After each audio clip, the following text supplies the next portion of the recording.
Welcome back to the Unpatched Gaming Podcast, where we share games. I'm your host, Zach. And I'm your other host, Tyler. Troiler! Zach. Troiler. Did you know that all roads lead to Hogmeade? I didn't, but I You do now! I really, the main thing that I learned from this game was that I can't imagine how inconvenient travel was before she invented flue powder. But we can now imagine how inconvenient it is. That she exists at all. I would rather that we couldn't flue powder travel to not have to hear her talk to me that much. Yeah. Anyway, we're talking about not Harry Potter, as I wrote here at the top of my notes. It is Hogwarts Legacy from the Wizarding World IP. Not the Harry Potter IP, because Harry Potter is a part of the Wizarding World IP. Correct. Incorrect. We all just can call it Harry Potter. Like, nice try. Yeah. I am calling it. I have called it Harry Potter enough times. I try to catch myself, then I'll give up, then I'll try again. Whatever. Playing Harry Potter Legacy, folks. Yeah. It is quite the surprise. Also, by surprise, we are not having beer today. Zach is on the Lord's diet, as it is Lent. I'm giving up YouTube for Lent, not that, because I'm already going on a diet. So, and I can't have beer. So neither of us can have beer. I'm having coffee. This is Zach and Amanda's favorite coffee house in Austin, Try Hard. They're very good. Yeah, I am excited. One, because I've only had one cup of coffee today. I need 7. And it's just, according to Zach, really good coffee. We have their Chill Wave here. It is a heavy roast, a darker roast. That's pretty good. Notes, like chocolatey notes. It's nutty. It's very smooth. It's from Mexico. It's delicious. Okay? Yeah. It's good coffee. It's pretty good. My favorite one from them is their Purple Haze. I think it's their absolute crown maker for them. It's so fantastic. We have a bag. It's not open yet. I was gonna open it. I mean, I wouldn't have been that mad at you. I was considering. It's really good. I like it a lot. I think it's their best balanced. I think they get the most out of that roast in particular. Is it I just delightful? love a good cup of coffee, dude. It's well balanced cup of black coffee. I don't even drink coffee in the mornings to wake up, and I will go out of my way to have a good cup of coffee. Yeah, like, it's just. I don't drink it. It's sort of part of my morning ritual. I just enjoy the coffee, not the caffeine. It doesn't do much to me. I'll have coffee at 7 o'clock I wish sometimes. that we could be part of your morning ritual. Just listening to Unpatched as you put on your underwear. That's oh. Well, we are not here to talk about your underwear. Instead, we're here to talk about the underwear that we can't change in Hogwarts Legacy. Yeah, do they ever change 1 out of it? 10. Really? I mean, that's the real question of Hogwarts Legacy. You can change everything else. Change them undies, bro. Yeah, what we can talk about is how this has got to be in the top 3 scarf games. Top 3 scarf simulators? Yeah. I mean, nothing will ever beat Shinobi on PS2. But yeah, good luck. It's like one of those things like when you go back and play like Shadow of the Colossus on PS2 and you get his little jangly like belt thing and you're like, how do they do that? Like on the PS2, it looks so good. They actually used the same exact code for the remake. For the remake. Literally the same code. So what did you say, Shinobi? So we have Journey, Shinobi, and Hogwarts Legacy? Yeah, that top seems 3 like about scarf right. simulators? Yeah. Dude, all right. Shinobi's amazing because it's kind of works a little bit like Journeys where it just kind of follows you and then kind of fades out in the back. But it's, old school, really beautiful PS2 graphics and just bright red against everything else. It just stands out so much. It's almost like someone's drawing over the top of... It looks like an Okami, stencil. Wow. It looks great. I have not seen it. Yeah, it's good stuff. Good stuff. But let's talk a little bit about Hogwarts Legacy. Tyler, you've been waiting for this game since I was about 10 or so. Yep. I have played 2 of the licensed Harry Potter games. The Chamber of Secrets. No, not Chamber of Secrets on Game Boy Color. Terrible. And what's the first one? Sorcerer's Stone on PS1. I played that 3 times. Everybody played that game. I was watching a video the other day, and apparently it outsold Metal Gear Solid. It outsold most of the PS1 classics were outsold by Harry Potter and the Sorcerer's Stone. And suddenly, here we are yet again. Ooh, breaking records. It's a powerful IP. There's something, really, no pun intended here. There is something very magical about it. If it hit you, if you met at the right time, you and Harry Potter, you know what I'm talking about. There's just something very special about it. Something that really brings you into your childhood more than most things do, more than even Pokemon. There's just something so nostalgic about that one little tune, which I've heard, 400 times in my playthrough. That little tune every time you get one of the pages. Yep. It's just that classic little note from the Harry Potter series. And it's special. Dude. Which isn't in Harry Potter PS1, actually. That theme is not in the game at all. Why? Because they were developing it at the same time the film was being made. So they literally had very little knowledge. So that's why it actually tends to have some more book things in there than not. I think Peeves is in that game. Peeves isn't in any of the movies. Peeves is a character from the book? I've not read the books, by the way. Peeves movies. Is a fan favorite ghost, poltergeist from the books. Okay. But it's, it was, I don't know. It's just funny to think about them trying to scramble to get this game put together in time for the movie to come out. Dude, licensed game development. Yeah. Ooh. Did you hear about the Wolverine one? That was being the Wolverine game was being developed at the same time as the movie. They didn't know that. The people making the movie didn't know that the game was being made, and the people making the game didn't know the movie was being made. Incredible. And then finally everyone caught wind of this, and who made those movies? The X-Men movies? Bryan Singer? Was that Fox? Oh, yeah. Whoever 20th Century Fox. Yeah, 20th Century, finally mandated that they make it a movie tie-in. So there's parts that kind of line up with the movie, but don't at all. And then they skip to this isn't Hugh Jackman anymore. And it's just totally mixed up. That's amazing. Is that the Origins Wolverine one, or is that? Yeah, so it's just Wolverine. I think it's just Wolverine, the game. But X-Men Origins Wolverine, the movie. Yeah, I mean, that's probably why it's such a good licensed game. I'm dead set on picking it up. I want to play it. I don't know if it's a good licensed game, dude. It tends to be considered one of the better ones. Okay. Not as good as what's the king of licensed games? Probably Spider-Man 2. Yeah, Spider-Man 2. It's not as good as Spider-Man 2, but it's I've heard very good things. It is an admirable, fun hack and slash. I hear The Thing is really good. Van Helsing, PS2. The Hugh Jackman. Really? Just Hugh Jackman adaptations apparently do really well. Okay. It's literally one for one a Devil May Cry clone. Not All like right. Ghost Rider, which is a Devil May Cry clone with some God of War elements and some other things in there. Why do you know about the Ghost Rider game? What's happening? I've been doing a lot of research. I currently have a list of obscure PS2, 6th and 7th gen console games when hack and slashes were actually a thing, and that you could play and have fun with. I hate you, new gen games. But no, not really. You're all great. But I really just... I've been finding these bizarre old school games, and apparently some of the best hack and slashes from that era are just like the Ghost Rider game or the Van Helsing game. Ghost Rider's better than Van Helsing, apparently. But I will be the one to decide that when I buy all of them and play all of them. Eat my shorts. Eat your shorts. I've got a little sub collection of licensed games. Some that are that seem to be good. According to people who have played them, there are really bad ones like the early Marvel, the MCU adaptations. Dude, Iron Man, Thor, Captain America. I've watched some videos about Thor. Yeah, so have I. Wow. That looks terrible. But typically from the PS2, and that's never the developer's fault ever. Yeah, it's always rushed. It's always to meet a deadline. They're usually Iron Man could be so good. I was reading something from actually one of the developers on Harry Potter PS1. And he was talking about how, when you have these licensed games, you typically have one or two ideas that have been there since the beginning of the game that end up being fleshed out and interesting, and the rest are just one-off. You throw them in there, and they're just there, and they work, and you ship them. There seems to be so some of those, by the way, are The Thing, The Warriors, Reservoir Dogs. I don't know if that's good. I have it, but I don't know if it's good. It looks fun. The Peter Jackson. King Kong. Peter Jackson's King Kong, the movie, the game. Yeah, I think that's the full title. I love it. I really hope that's the title. Yeah. Let's see. The Bourne Conspiracy. Does that count though?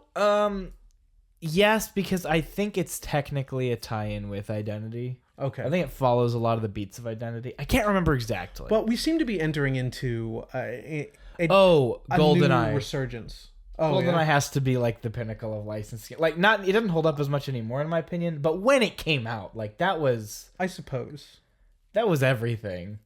Yeah, you know? Not anymore though. No, that's fine. But I still think Spider-Man 2 is probably the best.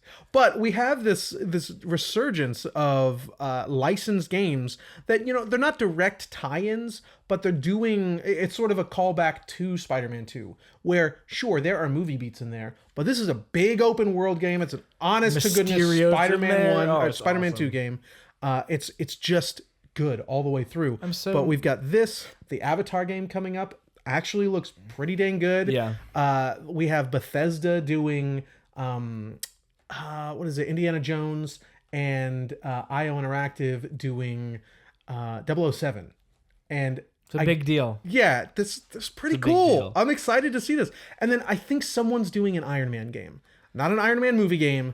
There's an Iron Man game in the works right now. I forget. If you can do it right. Yeah, of course, that could be so cool. Like a sick, not super floaty, like really technical. Yeah, I want a tanky Iron Man. Yeah, dude. We're like, I want to, when in the first movie when he, it's like when Nero shoots when you do the Gerber and you're like jumping, like the weight of him, like yes, like that. Yeah, that's really good. I want to hear and feel Iron Man doing his little hero fall and killing the terrorists in Iron Man 1. So cool. That's what you need.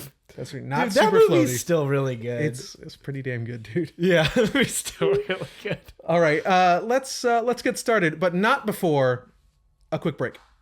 And just had to avoid a technical difficulty. Barely missed it. That's right. But we are all good.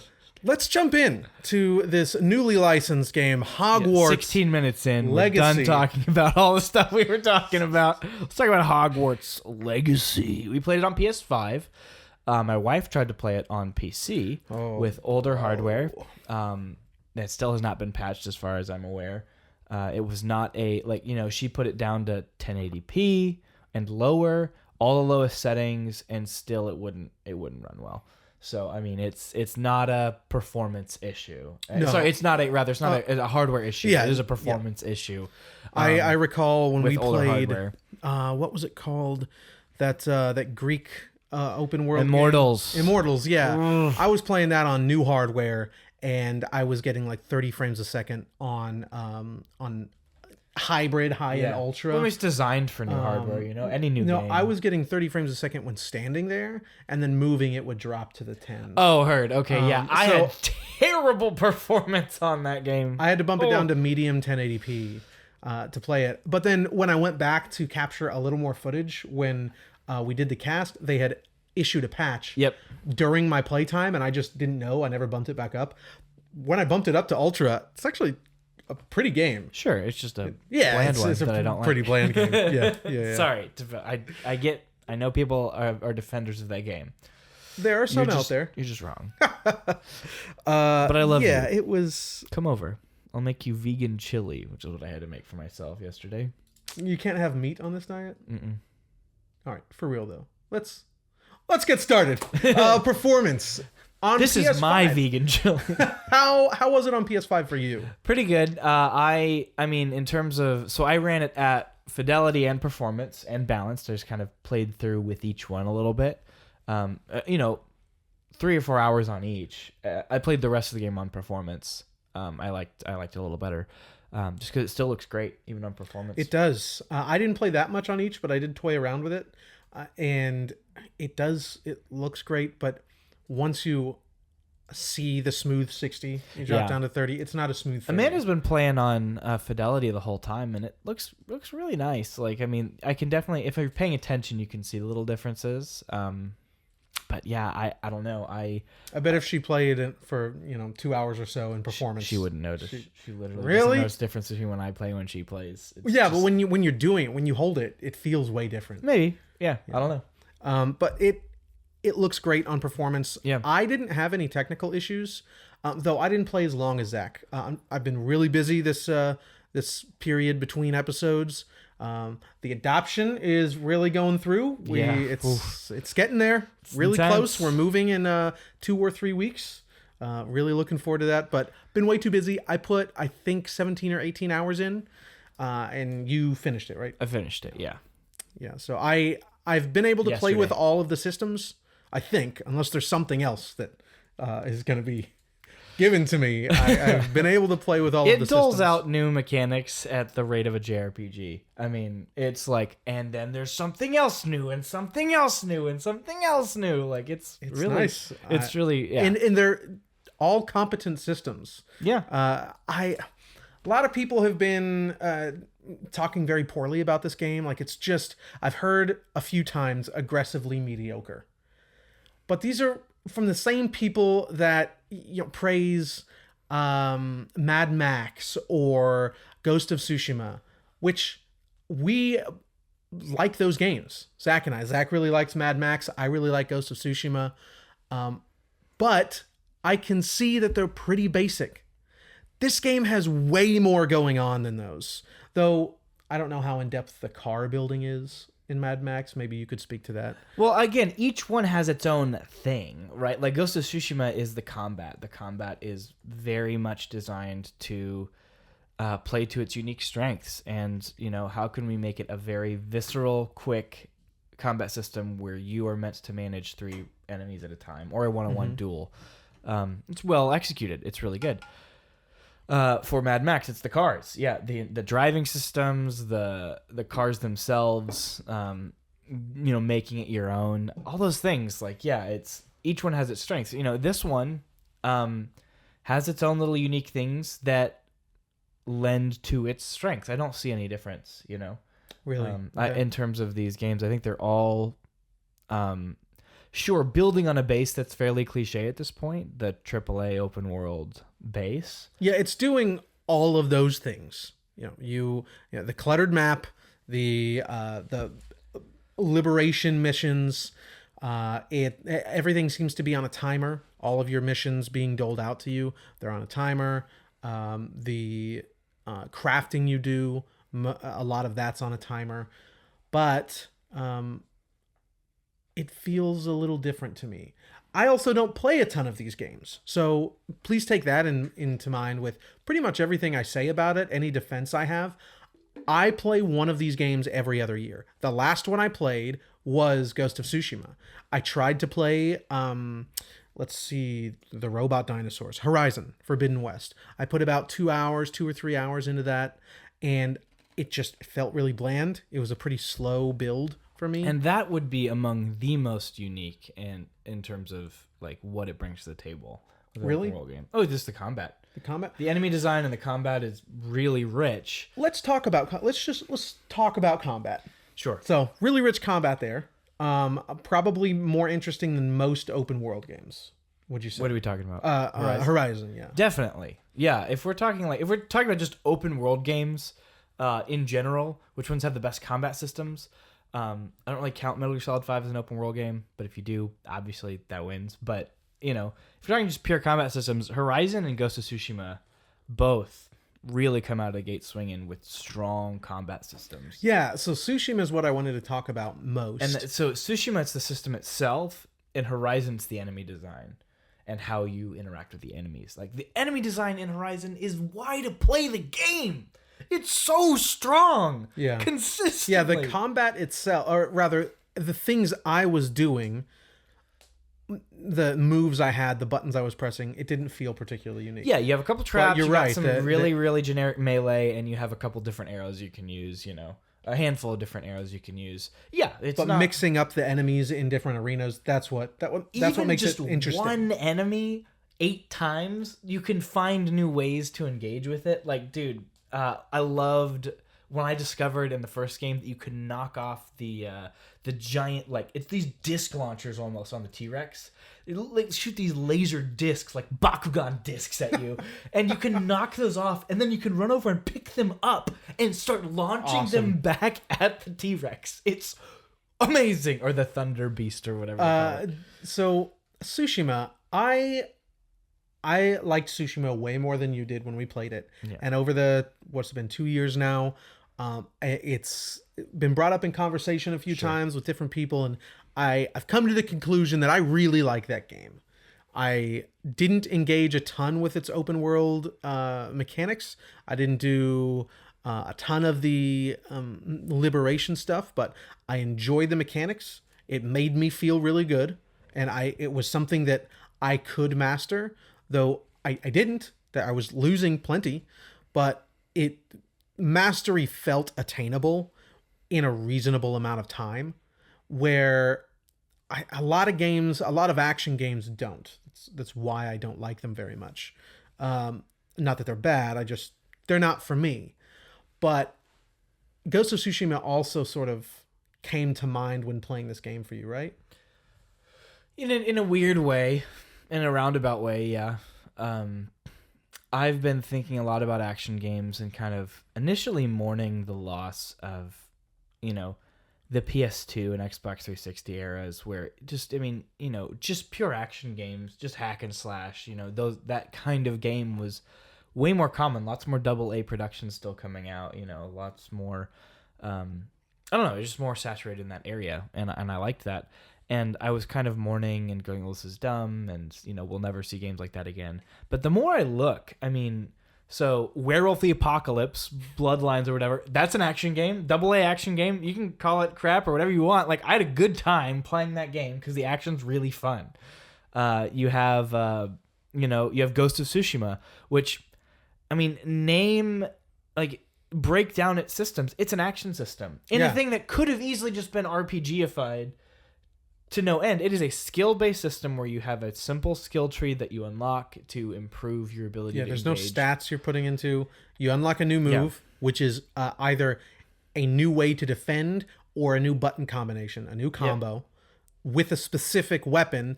There are 4 that you have to switch into a different stance. Or rather, there's not 4 weapons. There's 4 stances that defend and attack against certain weapons. And it can get a little bit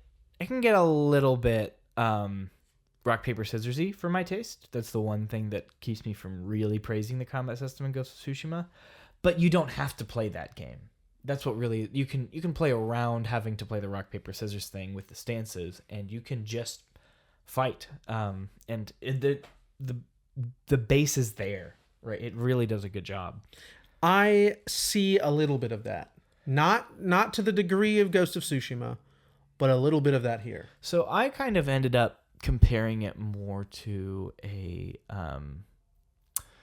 what are those called? Like a MOBA style of, or like live action, not live action. What are they called?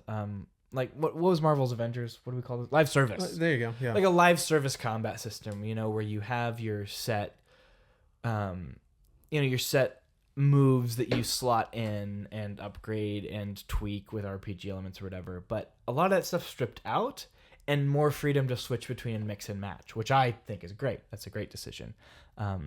It gives you way less tweaking, which I think you could have had a little bit more variety in how to upgrade and use each spell.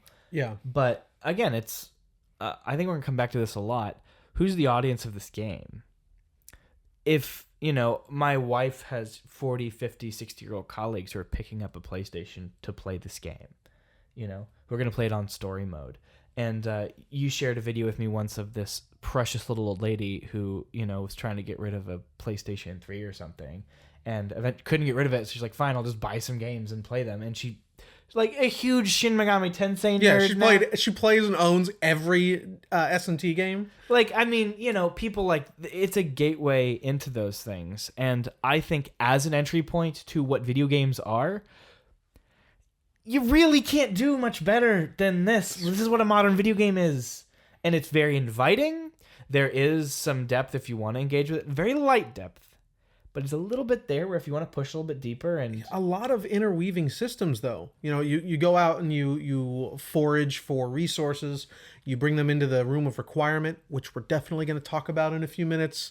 To plant them, to make potions. These are all on timers. Eventually, you get the what is the place for the animals called? Sanctuary. Something with a V. Vivarium. Vivarium, where there's a monster catching element. Very light. I wish maybe you could have set some traps or sure. Put some bait out. Bit, yeah. Yeah. Not traps that would injure them, but like a rope trap or something. So no, I want to injure all of them. I want them to know who's in charge. I just use the ice spell on them. Oh yeah. I like Levioso because they when they fall, they have to like get back up. Oh yeah, there's a little more. A little more. Well, they also fall with the ice. They already fall and they have to get back up. Yeah. So anyway, there's this monster catching mechanic, and then you can go and pet them and breed them, and then you can use them, shave them to get add fur traits and to your equipment and upgrade your equipment, and there's depth there if you want to engage with it. But that's all the last stuff introduced, really. Yeah, but not that late. No, not that late, but it is it's 12 plus hours into the game where you get these mechanics, I think, right? Like maybe I'm not that far behind then. So I again only played about 18 hours. I just did that last night. Got the Vivarium. Okay, yeah. So for me... But I've been doing a bunch of side stuff. Sure. Yeah, so for me and Amanda, I think at about 12 hours we got that. Okay. We got that, the Vivarium accessed. And it's, it's got, if you really want to engage with this, like, I want to go for a, Incendio build or whatever. It's really light. Like, you can't really do a whole lot. But you can do enough to make it interesting. It would lead someone into that too. Like you start and you're just casting basic spells. It teaches you how to look around. It knows who its audience is. It's not dumb. It would be a sign of how bad this game was if it was doing these things that we'd call cliche or aggressively mediocre, and did them poorly. But it does everything it does well. It's a competently designed game, dude. It does everything it does well. It had some technical difficulties, but the play experience, which actually I didn't have any bugs on my PS5 play. No real technical performances. The pop out everyone talks about, but that's just video games. Yeah, it's modern video games. When you can fly up above the whole map, which I'm glad that we can do. Dude, just hopping on a broom and being able to fly anywhere. Yeah, like this is what we need. It's great. If they didn't put that in there, I would just point back to Harry Potter on PS1 and be like, look, you can fly around wherever you want in that game. Dude, the first time I dove down into the forest, it felt really, really good. I dove down into the forest on my broom. And the landings and the taking it out to get on it. Yeah, it all looks good. Smooth. But I dove down right into a camp and people started flinging spells at me, and so I jumped off and just started killing people. It was fun. And you were killing people in this game.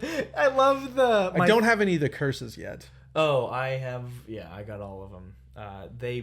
They are how to do the late game. Like there's some late game challenge areas if you want to do them.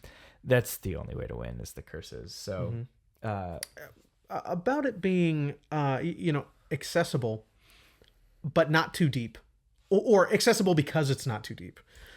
I appreciate the skill upgrade trees. You can start to see some dots to connect. It is explicit patterns, and that is part of why I didn't engage with the game as much as I would have otherwise. But it is teaching a newcomer to games how to create synergies very in combat. Well, dude. Yeah, so the whole dark arts tree is all about spreading curses, and so when one enemy is cursed, you can basically add a curse to your spells. So any curse curses them, but you can make Expelliarmus add a curse to the enemy. It's a little green X that pops up on them. Any enemy that is cursed will receive, I think it's a quarter damage of whatever when you're hitting a cursed enemy, all the cursed enemies will take a quarter of that damage or something like that.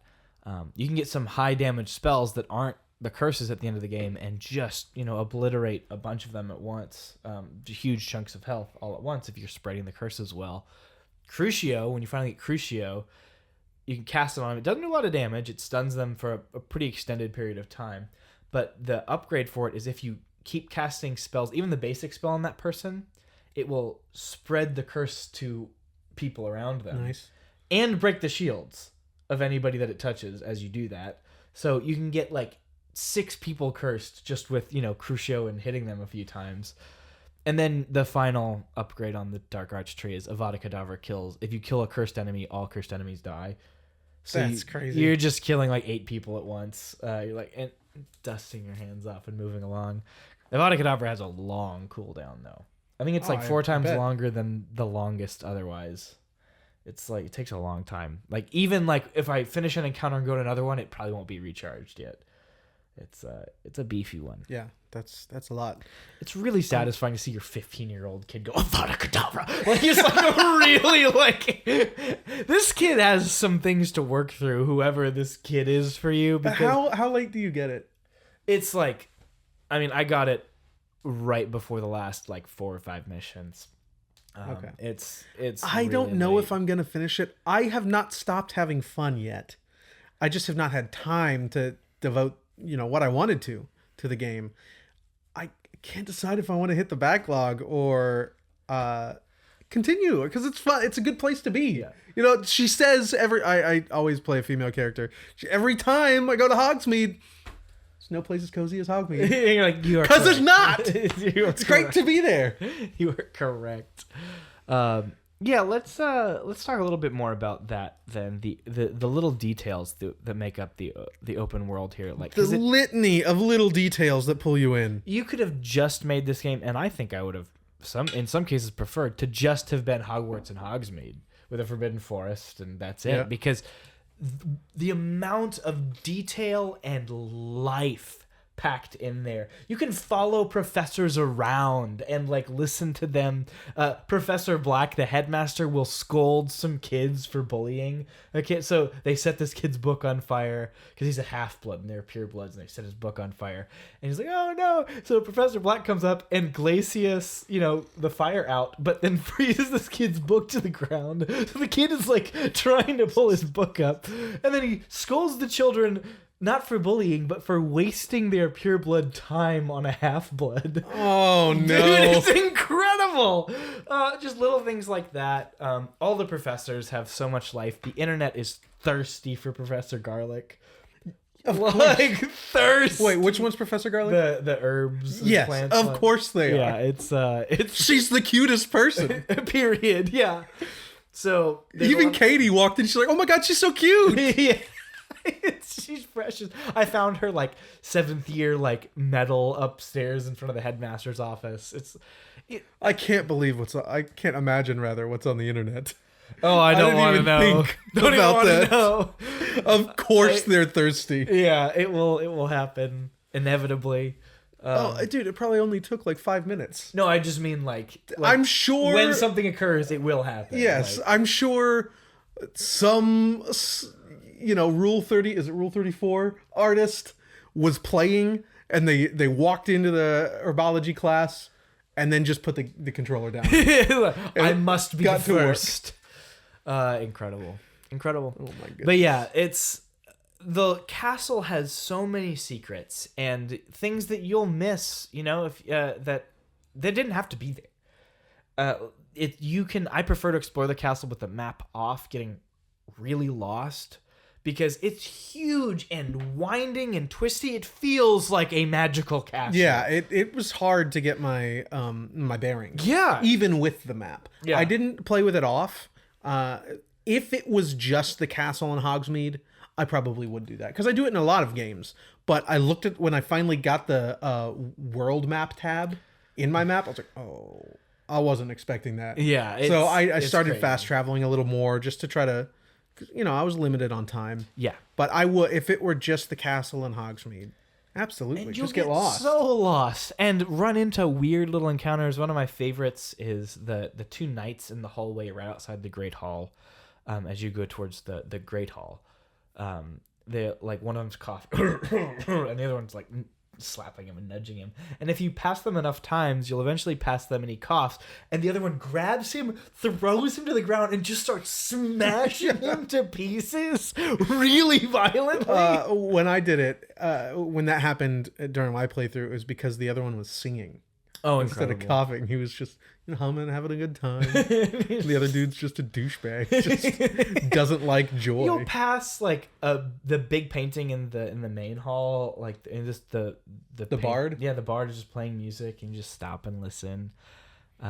Books are flying around. There's detail everywhere. Yeah, and then when you get your broom and you can go outside and fly above Hogwarts, fly through Hogwarts, and really get a sense for just how big the space is, it's really impressive. I think Hogwarts is a pretty awesome little place to be. Yeah. Not little. It's definitely It's not huge. little. Yeah, it's amazing. But the detail extends past there. In fact, my biggest complaint about the world is I think it's too large.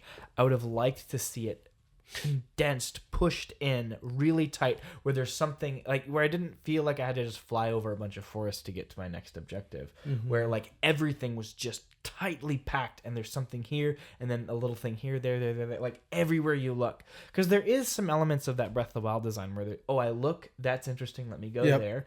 And it will satisfy that, but you usually ignore that because you always have your quest markers, and it's huge gaps between these places typically. Man, squish that up, like really, because that's what made Hogwarts so engaging. I wish there was a ground mount, a horse, so I could. Yeah, you can. Yeah, there is. You can use the hippogriff as just a ground mount. Oh, I don't have the hippogriff yet. Yeah. So you can just ride on the hippogriff, and it'll you can like gallop. Okay. All right. I would like going through the forest at times. That does sound nice. In fact, fly my broom on the ground. I'll fly my broom really. And that's close. the best way to get all the flu lights lit. What are you up to now? Nothing. Leave me alone. She's terrible, dude. Oh, I hate it. So bad. I really enjoy when you cast an unforgivable curse. It will you've probably seen it online if you haven't played the game. The character will pull the wand back. The camera will cut and zoom in right next to you, and they'll say the curse, and it'll be like they'll throw it out. It's really like it's a big deal that you're casting it, and your character's 15-year-old Crucio. Like it's just like really dark. Imperio. I really want to play it more. Darn it! It's a really satisfying. There's so many other games to play though. Yeah, it's. I'll probably leave it installed for a little while. It's a like you said, it's a good place to be. They really cared about the.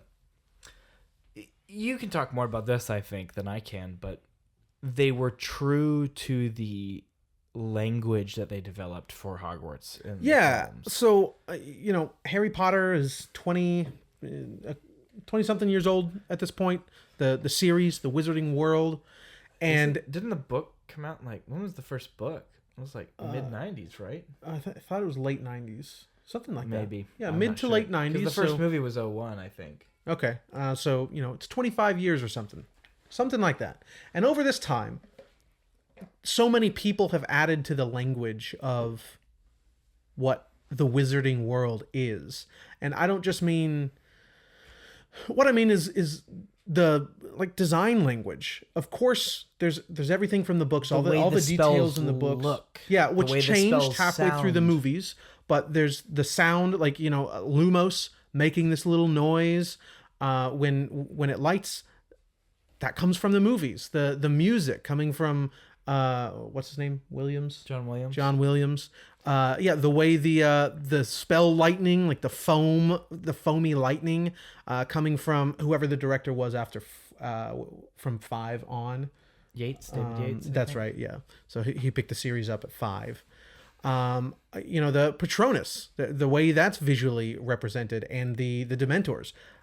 There's so many little things, and then of course the actors bringing the spoken word. How silly some of the characters are. Most of the characters are. There's just so much life. Everyone who has put their hands on Harry Potter doesn't care about anything more than what they are doing right then, making Harry Potter. And it shows. It's really, really nice. And they didn't contribute anything to that overall language of design for Harry Potter here in Hogwarts Legacy, but they put it all to use. They look at all the media surrounding Harry Potter and bring it to life in ways, and it's cozy. There's also a particular coziness to Harry Potter, and just flying above the world and looking at it, it's a cozy world. There's just so much of that in this game, so much life, and it's good, dude. It's a good game. Not a great game, but what it is. Well, I guess a great game because it is what it is.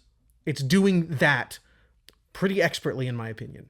So one thing that I do think the game really should have focused more on is the social aspect. The potential for a social. That's a big relationships and building those relationships, making those relationships have an impact on combat or whatever, like your beast, your vivarium, I don't care, anything. Like giving your decisions weight. A lot of your decisions don't have. There's one decision that's like, what? These are the only two options? That's wild. And we'll talk about that in a second. But even like the ending decision, there's a good and bad ending that you just choose right at the end of the game, basically. And it will not affect your continued exploration through the world at all. It doesn't matter that you chose to be the evil wizard or whatever. Like there's no impact to any of your decisions. The relationships really don't matter outside of what you invest yourself into them. You could have made them really relevant to gameplay. Like really, because they have some great characters here. There are some pretty good ones. Yeah, specifically the Slytherin guys. They're just Yeah, Sebastian seems really good. Ominous. I don't know what is her name? The girl from Africa. Natty. Yeah, I haven't seen her again, and I haven't seen her in like 12 hours. Oh, really? When does her mission start? Have you missed one of the missions? I looked at the list. There's nothing that references her. Okay, it's one of the white embossed ones. Like because you have the clear ones, the white embossed, and the gold. Yeah. Yeah, the white ones are. There's nothing that is referencing her. Okay. I don't know. Weird. What happened? That's where you get the mount. I think is no, that's a required mission. With her, I think you have to do that one with her first. Is the required mission. But Sebastian, I started on Sebastian's storyline, which let's not jump into that yet. Let's have a sort of defined spoiler section if you want to talk about the story. That's really the only story thing I'm going to talk about. The rest of the story is it pretty bland? We'll talk about it. There's one thing in the main story I really like that I think they should have just made the game about that instead. But anyway. Okay. Well, I don't have much to say much more to say because you played way more than I did. But again, I appreciate what's going on here. It's not for me. I want to play it a little more because it's Harry Potter and it feels like Harry Potter, which feels good. But it's not my typical kind of game. The dressing pulls me in rather than the actual mechanics. It is Waypoint Go complete. Waypoint Go. Though complete. The Room of Requirement and the beast catching mechanic are way more involved than they needed to be, really, than something like that deserved to be. But that's a part of modern gaming. And those gaming. have direct impact on the gameplay, like how you upgrade your clothes and all that stuff, and dress up. So much dress up. So much dress up. That's these sort of mechanics are a huge part of modern gaming, which I think it's very good that they included them.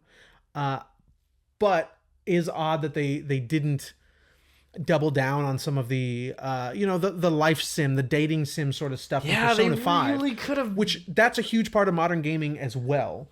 They should have doubled down on that. I think. Yeah, take some. You don't have to. Use the DS mic to blow on the female. That you're interested in, who's probably not of age. Yeah, come on, Fire Emblem. Gracious, you can just do it. She's 1,000 years old. Drop it already.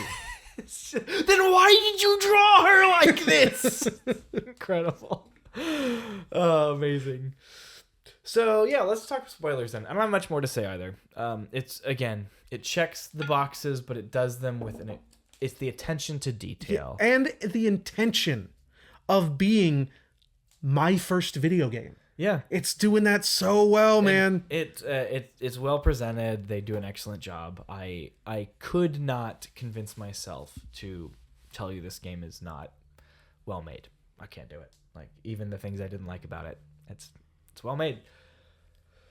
But let's talk spoilers a little bit here. Spoiler time now.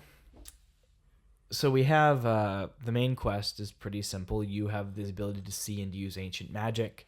It has led you down this path that only someone with ancient magic, this ability, can see.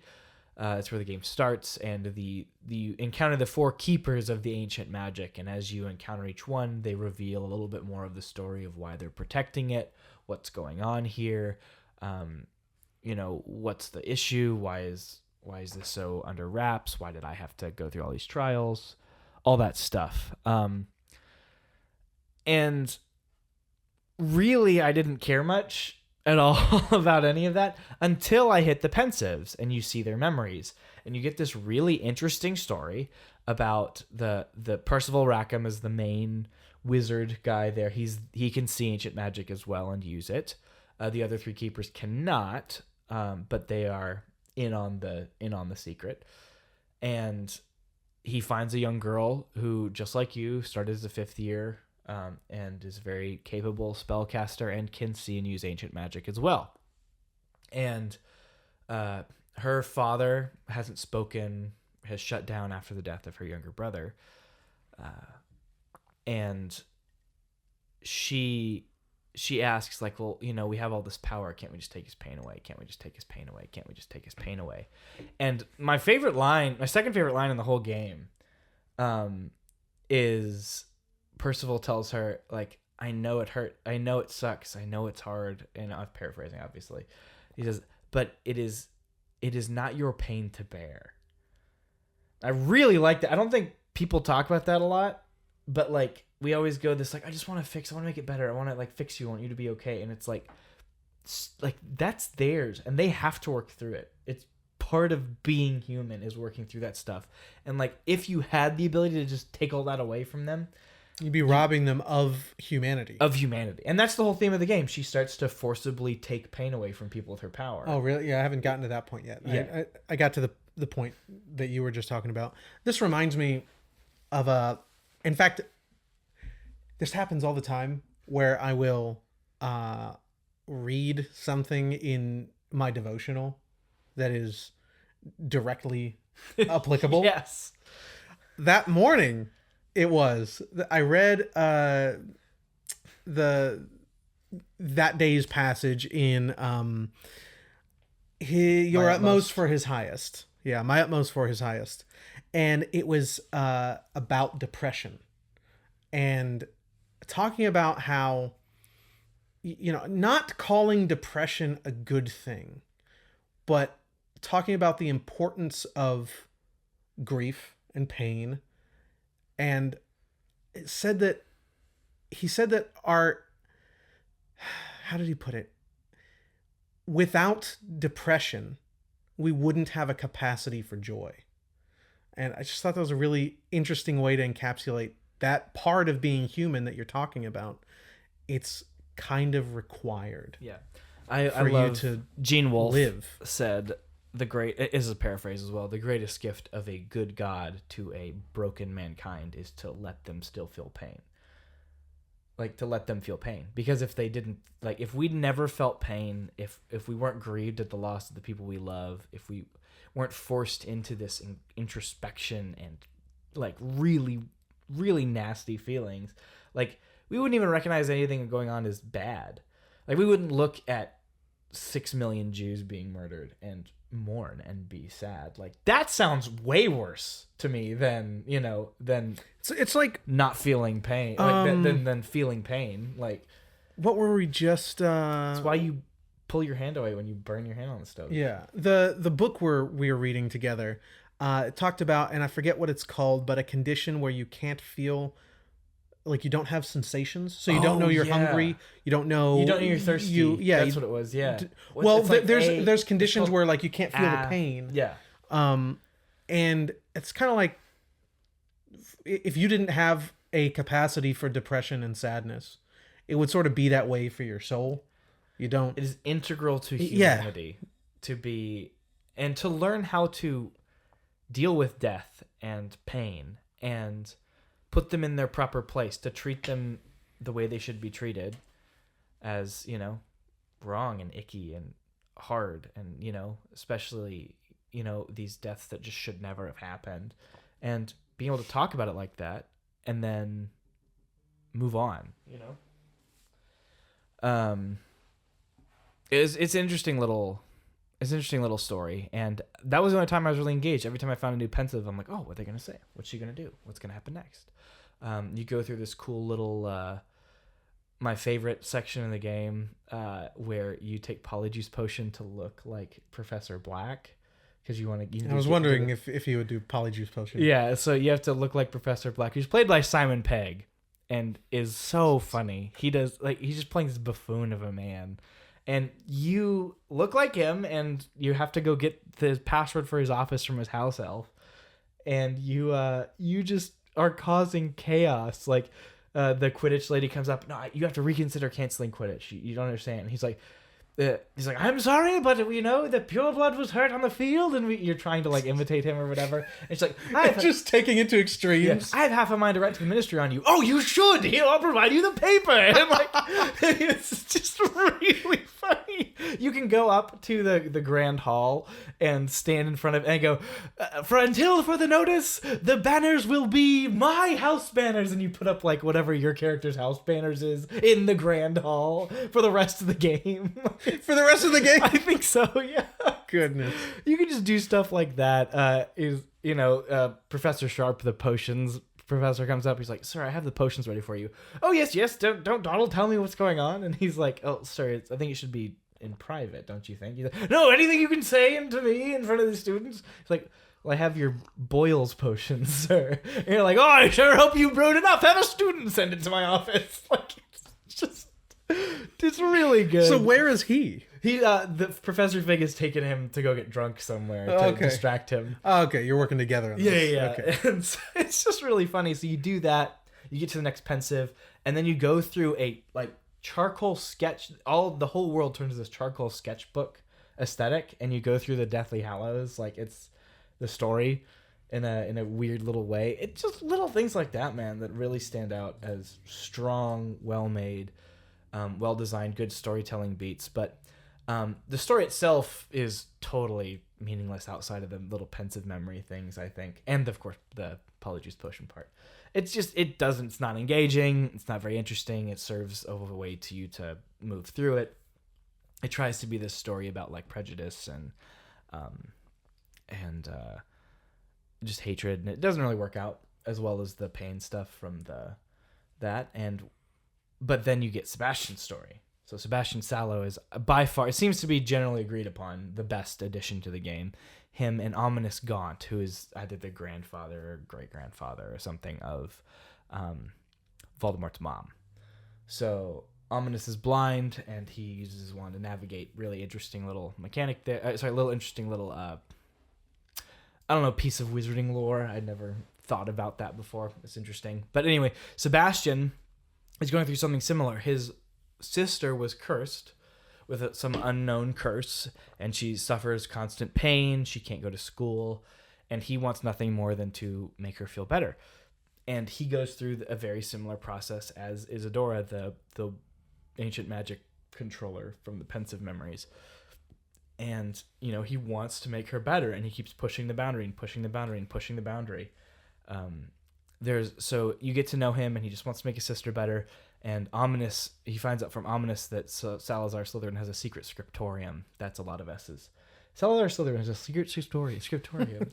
I can't even say it. But yeah, and so you go and try to find it, and Ominous's aunt had gone there and had never come out, and so he didn't want to go in. And his aunt was like dead set. No, Salazar Slytherin wanted more for us, because they're directly descended. Wanted more for us than to just be dark wizards. Ominous's whole family tortures muggles and does the whole 9 yards. And so when he was a kid, he was told to torture muggles. He wouldn't do it. And so they would Crucio him until he would Crucio them. And it's like his biggest regret in life that he, cast Crucio on someone. So Ominous is this really, good-hearted guy. And so you're following the trail of his aunt, who's trying to prove that Slytherins are more than just dark wizards. And the last gate to get into his scriptorium is you have to cast Crucio on someone.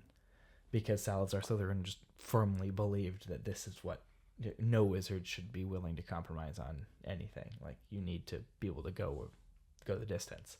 And so you're standing there, and Ominous is like, no, I'm not going to do it. I'm not going to cast Crucio on anyone ever again. And so Sebastian's like, okay, I know how to cast it. He confesses. He's like, I've learned how to cast it. Is this where you learn it? Yes, this is where you learn. He's like, you can cast it on me, or I can cast it on you. And you have to pick. Or you say, no way. I don't know what happens if you say no way. If you're just stuck in there and you die, probably not. Something probably... Sebastian... No, Sebastian will cast Crucio on you. Just forcefully. Because he's like, no, we need to get out of here. Like, I'm not going to wait for y'all to have a good heart. And so I, being the evil wizard, I Crucio'd him. But it doesn't matter. You learn Crucio or not in that moment. But it gives a gravity to it. Like, this is you have Ominous freaking out because he's just having flashbacks to when he was a kid, and you have his aunt's bones there because she refused to cast it. Like literally died because she's like, no, I'm not going to do it. Granted, she was alone. She couldn't have done it, but she wouldn't have done it anyway. And so... What if you can cast Crucio on yourself? I don't think... You can't cast a lot of things on yourself. I wonder if you could enchant your wand to cast... Well, because no, the magic is coming from you, not from the wand.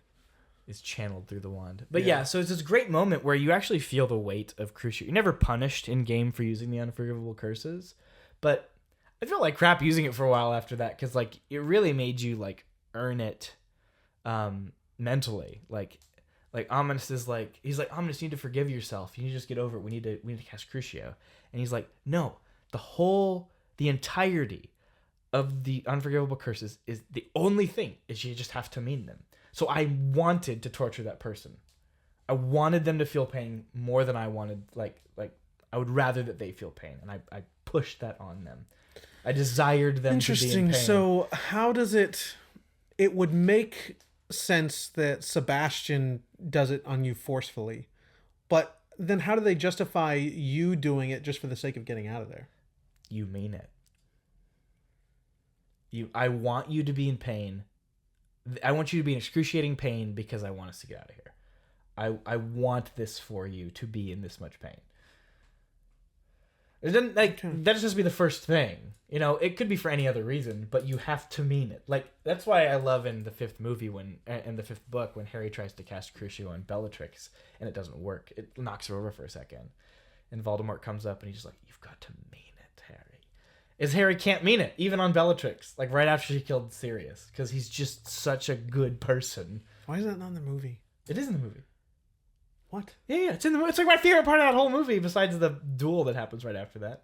But he like comes up in his shadow. Oh yeah, no, I remember. You've got to mean it, Harry. It's great. It's just such a good moment. Yeah, okay, I guess I'm forgetting. Yeah. And I remember now. I guess I forgot. There are some parts in the fourth book that aren't in the movie that I think should be there. He says, "Oh yeah, like when." Right before the chapter ends, Voldemort's resurrected and he turns to Harry finally after like feeling his body out and whatever. And he goes, "Harry Potter, you're here with no Dumbledore to protect you and no mother to die for you." And it's just like, oh, dude. No, wait, I think that's there. Is it in the movie? Okay. I think so. Yeah, I hope it is because that's so good, dude. It's fantastic. Either that or I'm pretty sure it's there. I'm pretty sure it's there. No. My favorite part in that scene in the movie is just Ray Fine being himself, but I've been waiting a long time to touch you. And he brings his hand. It's incredible, dude. Oh man, what a character. Everything in that scene. That scene had to work. You had to be in 10 minutes convinced that this guy is dangerous, efficient, and just cruel. When he keeps like, "Don't you turn your back on me, Harry Potter!" Like he's so good. Anyway, it's great. So as you progress with Sebastian, he finds this relic, in a cave that that sounds like it would be able to heal, Anne's curse, and he retrieves it, teaching you Imperial along the way. So for that one, you have to mean that you don't want that person to have any free will, which is. I don't think, that's rough. I think that's harder than any. Which one is that? The one where you control them. Okay. Like, do whatever you want with them. It trivializes troll battles. It's great. You just Imperial the troll and then make him kill everybody. You can't, move them, but they'll, go and fight for you. But then on the trolls, when they're Imperial, you can Petrificus Totalis them as if they're in stealth mode and just kill them. It's really powerful. Anyway, so you get the box and you come back.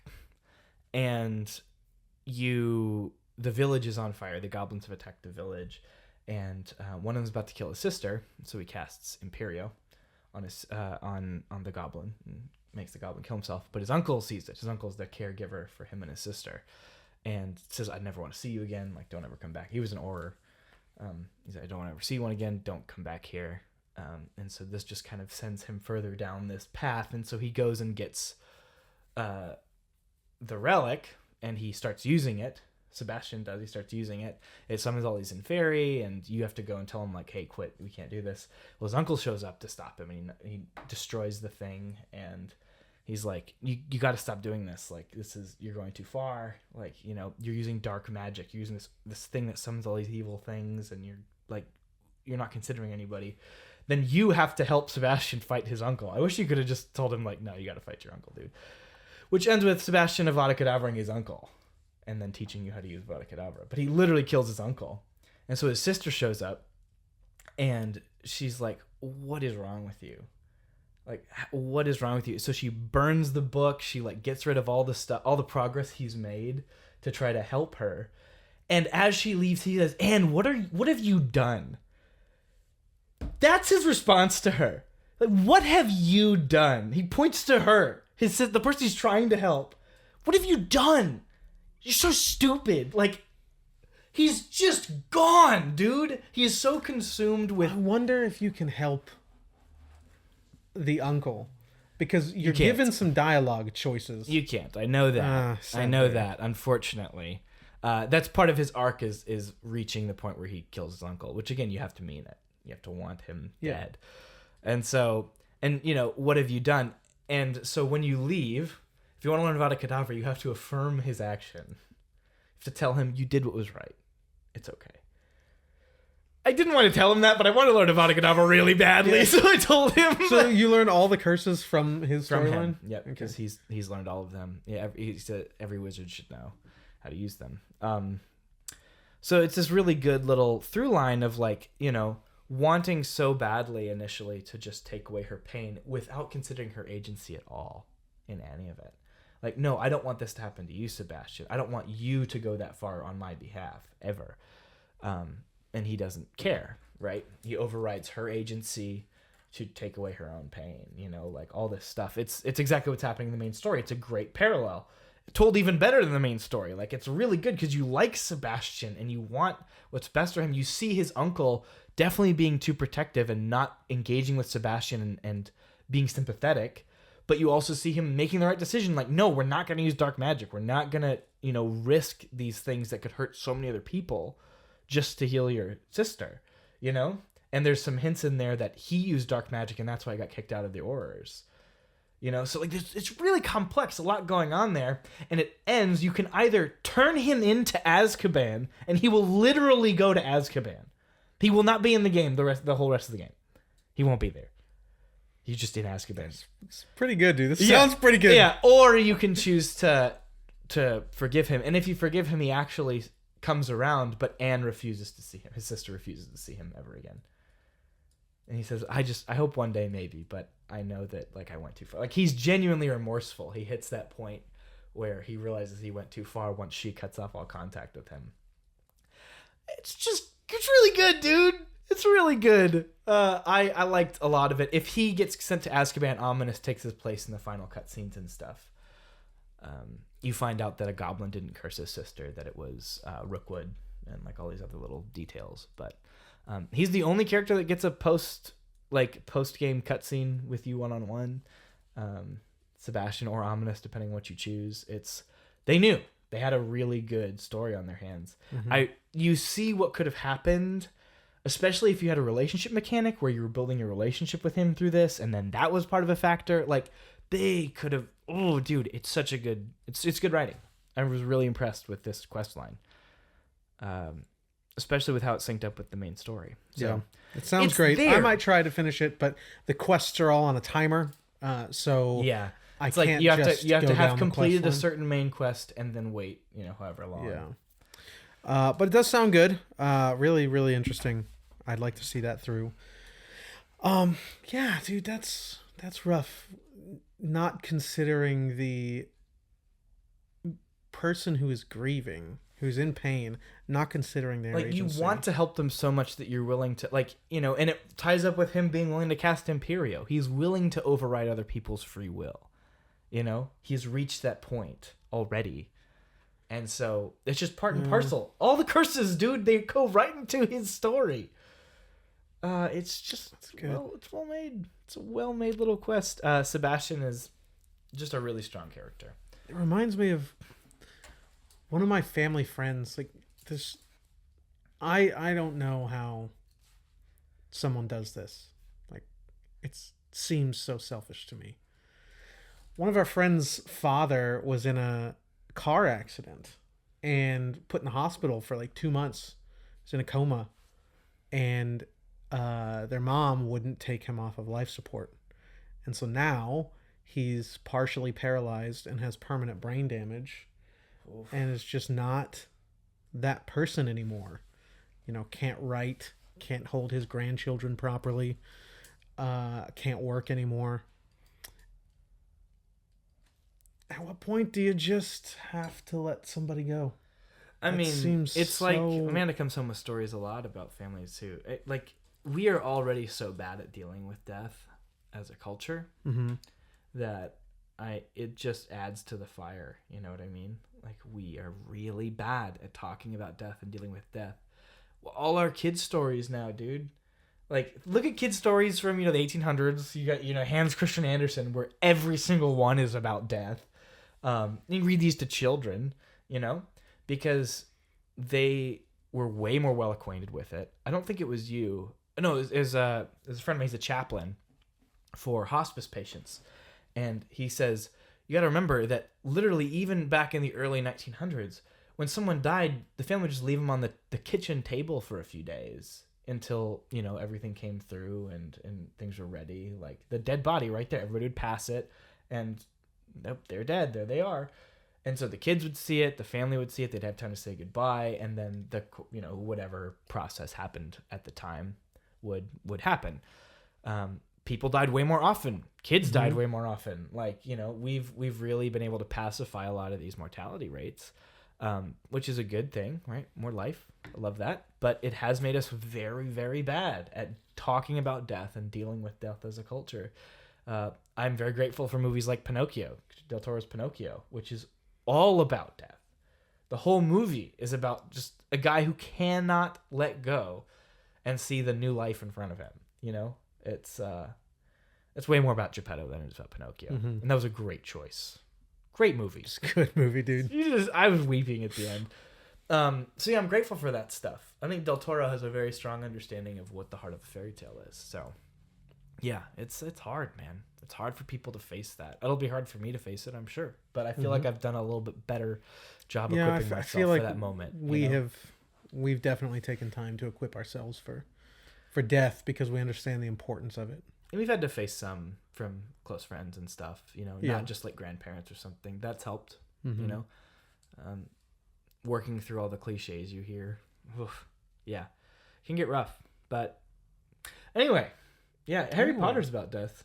If you really dig into it, there's plenty of death in there. It's not just death of the characters, but dealing with the concept. Yeah, of it. Dealing with the consequence of death. Yeah. What does death mean? Does it mean anything? Like, why? Yeah, it's. Voldemort's entire character is built on someone who has no value for death of another person, like zero, versus someone who values everyone else so much that he would give up his life for them. It's just the two sides. It's like it would be cliche if she hadn't built 7 books up worth of earning that moment, and she freaking earned it, dude. She nailed it. It's great. It's the reason so many people love the wizarding world. Yep.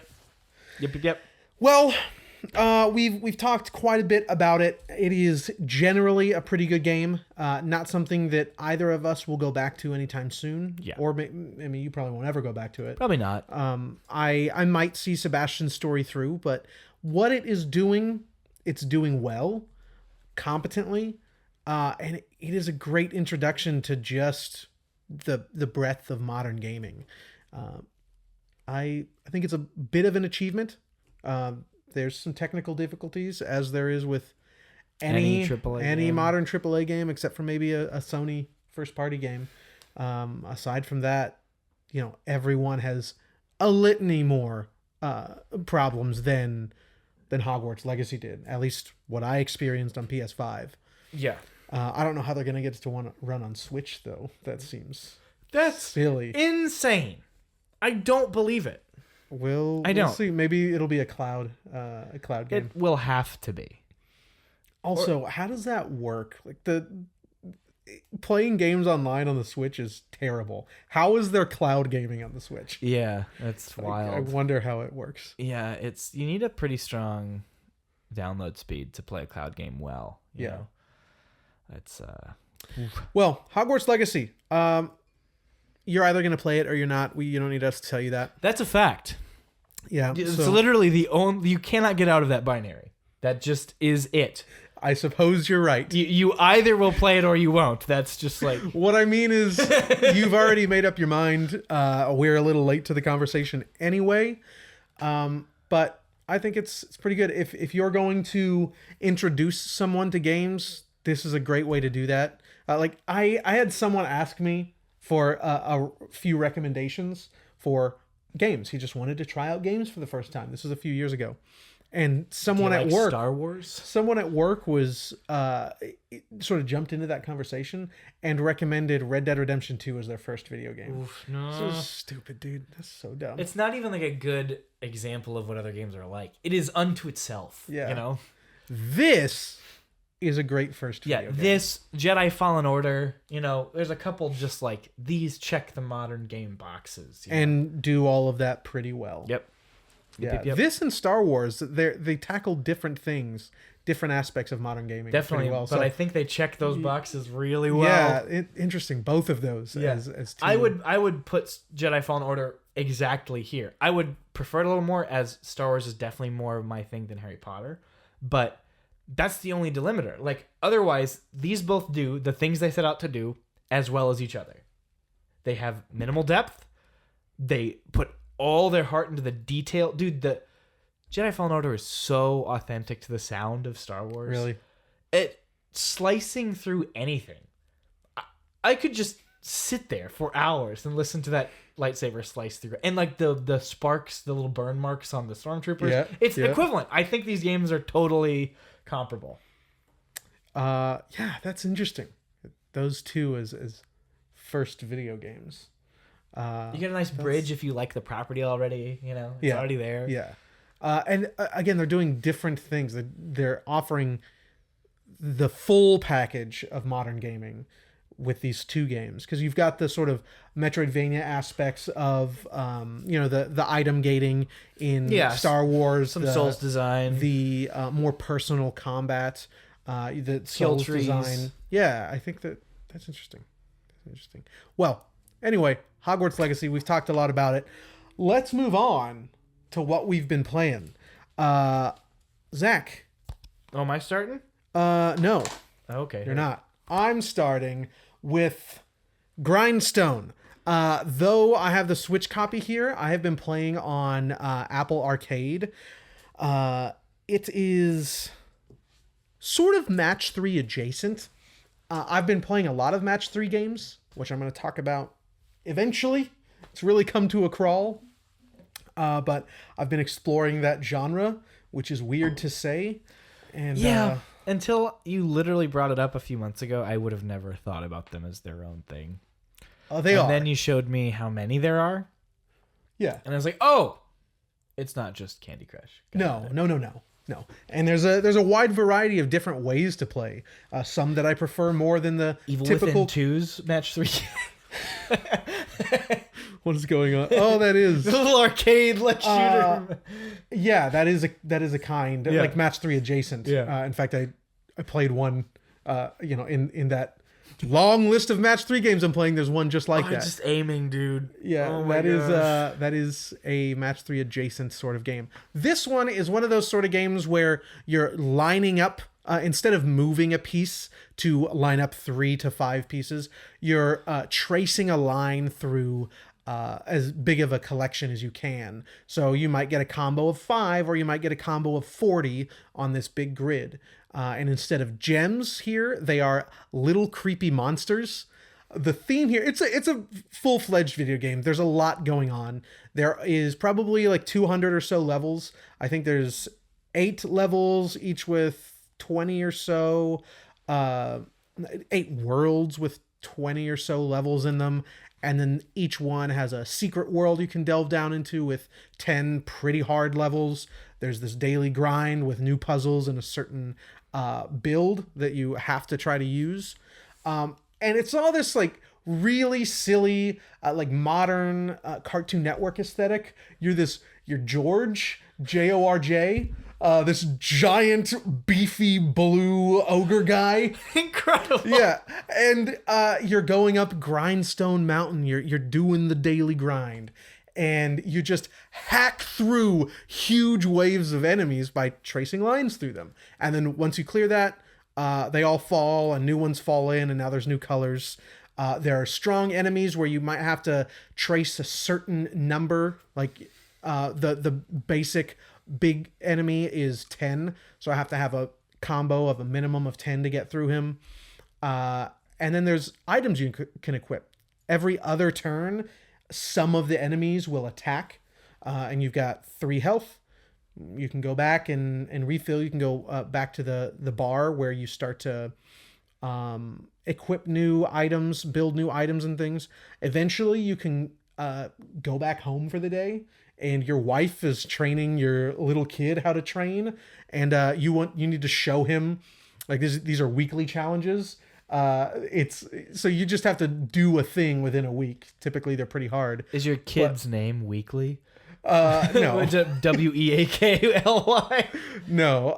But the thematic tie is that, like, you're teaching your son all these really cool things, but you can just go sit down and knit to do the character selection. And your mom is also this, like, famed Grindstone Mountain warrior. So you can just go as this, like, old lady in a knit sweater just hacking through these enemies. Incredible. It's got a great soundtrack, a very, very solid soundtrack. This game, it's just fun. I don't know how well it plays on Switch. I mean, it probably technically is flawless. I don't know how it feels on Switch. It is a perfect mobile game. So if you've got Apple Arcade, I absolutely recommend picking this up. I've had a ton of fun with it. I think I've played about, 50 or so levels over the week, done a few of the daily grind stuff. It's just a good time, and that soundtrack, it's good stuff. It's really good. Silly fun with Grindstone. But you have something much more serious. And there's probably no gore sliders in this one, though there is in Grindstone. Definitely no. Gore is mandatory. Yes. So I beat Nioh back when it came out, the first Nioh game, and I played the whole game like a Dark Souls game. So you can imagine how difficult that was for me, treating it like Dark Souls, dodging around, just getting in a few hits.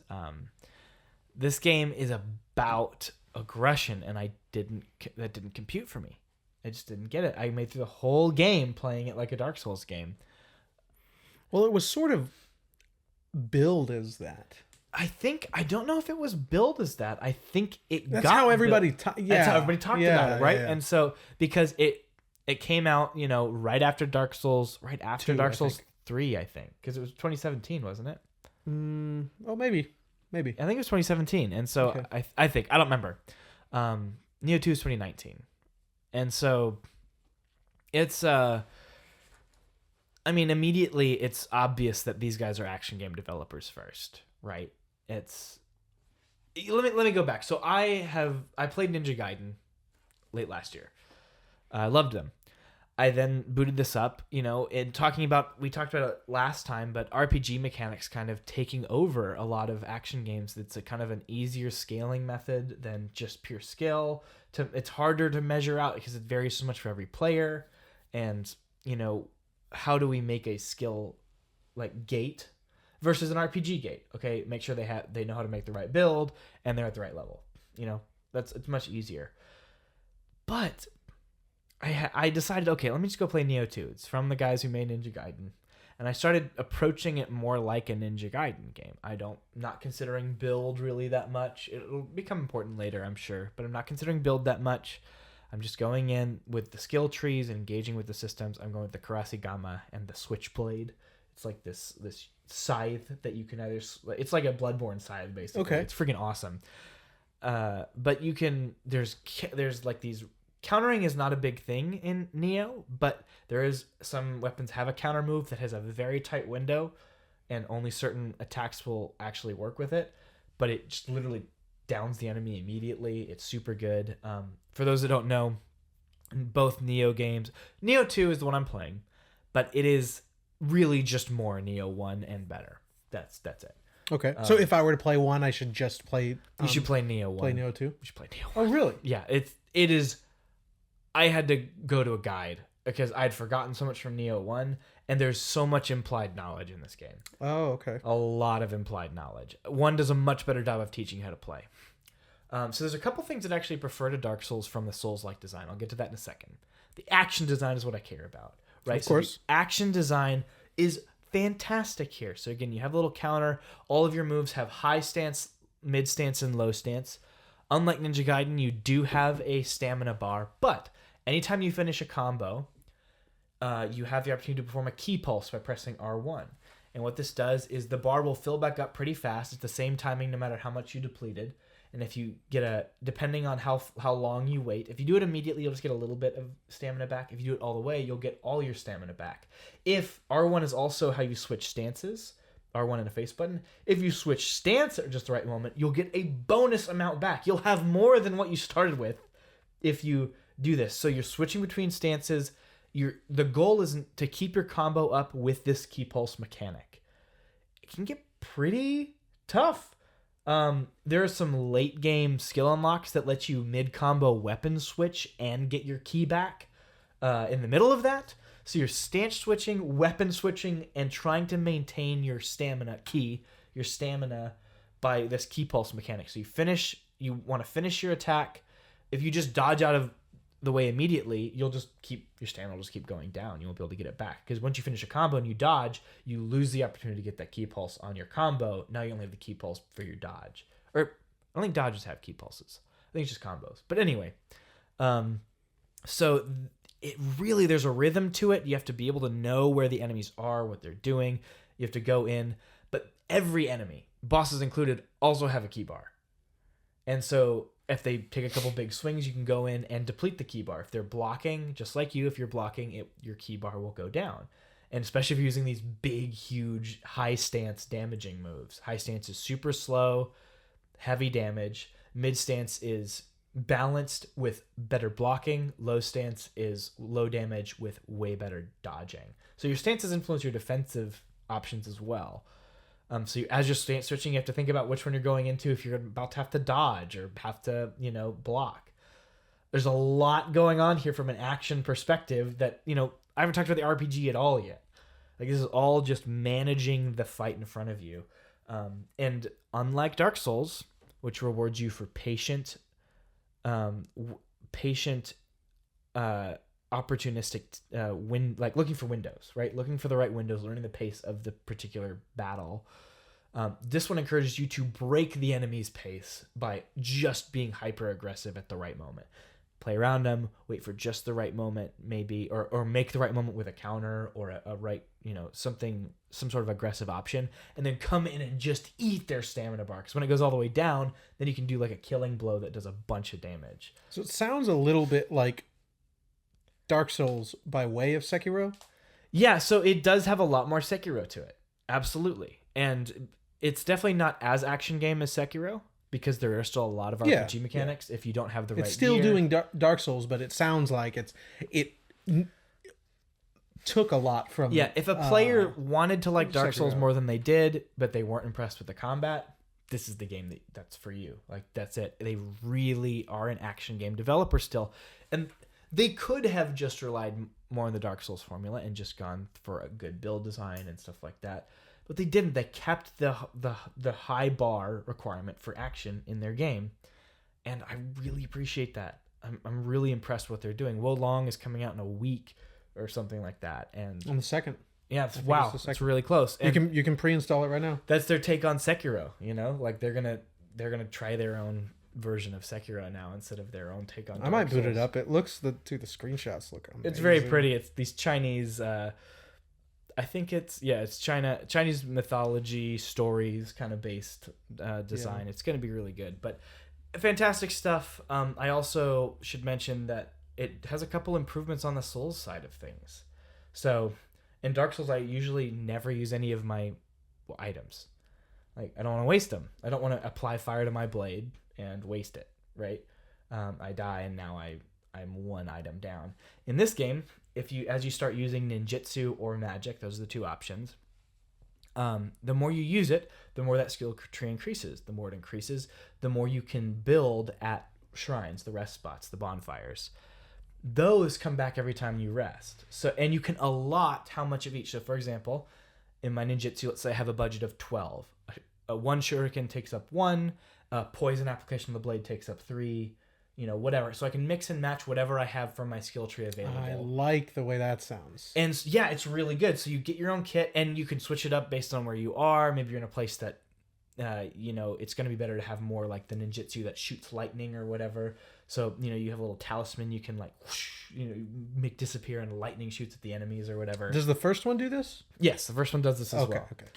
This is I would play Neo 2 over the first one if that were not. No, yeah, this is in the first one as well. It's just a really good design choice. It encourages players to use the items that they put into the game to use, and makes you more likely to use the ones that they just give you throughout the campaign, because even though I haven't unlocked this one yet, I will eventually. I might as well be using them now, so I don't have a bunch when I unlock that finally. Mm-hmm.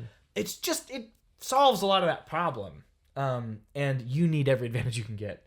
The main thing Neo 2 adds is you get this kind of hyper burst mode. The first one had something similar, where you kind of go into this spirit form. You don't take any damage. You're just doing huge damage. You can also go partially into it to perform a counter. It's really big on bosses. Basically require you to be pretty good at this counter move.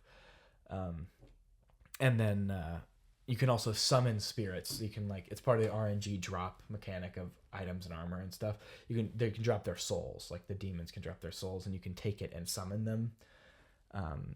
And that's pretty much you're gonna need every opportunity you can get. If you're on a 2v1 fight, you're basically already boned. It's not like Dark Souls where you can kind of manage and draw them away. No, you're in a closed space. You're probably gonna die. You need every advantage you can get. So that's Neo.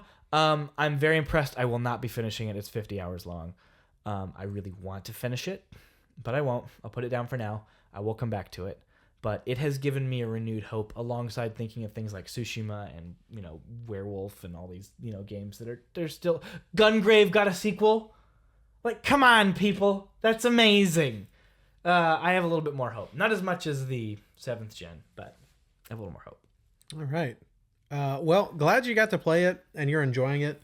It sounds very interesting. I like the idea of being able to edit your build every time you go to the bonfire. Yeah, it's awesome. Which is just what we call it now. Bonfire is just a the game bonfire, yeah. Yeah. Cool. What have you got for us this week, Zach? Yes, so let's talk about world building. Let us. World building. World. So, obviously, Harry Potter, we were very impressed with the detail of the world coming to life, bringing the wizarding world to life in an immersive thing like a video game, in a way that really, has been done a little bit before, but not to this extent, So the first thing I want to ask is, why do we care? About world building? Why do we care?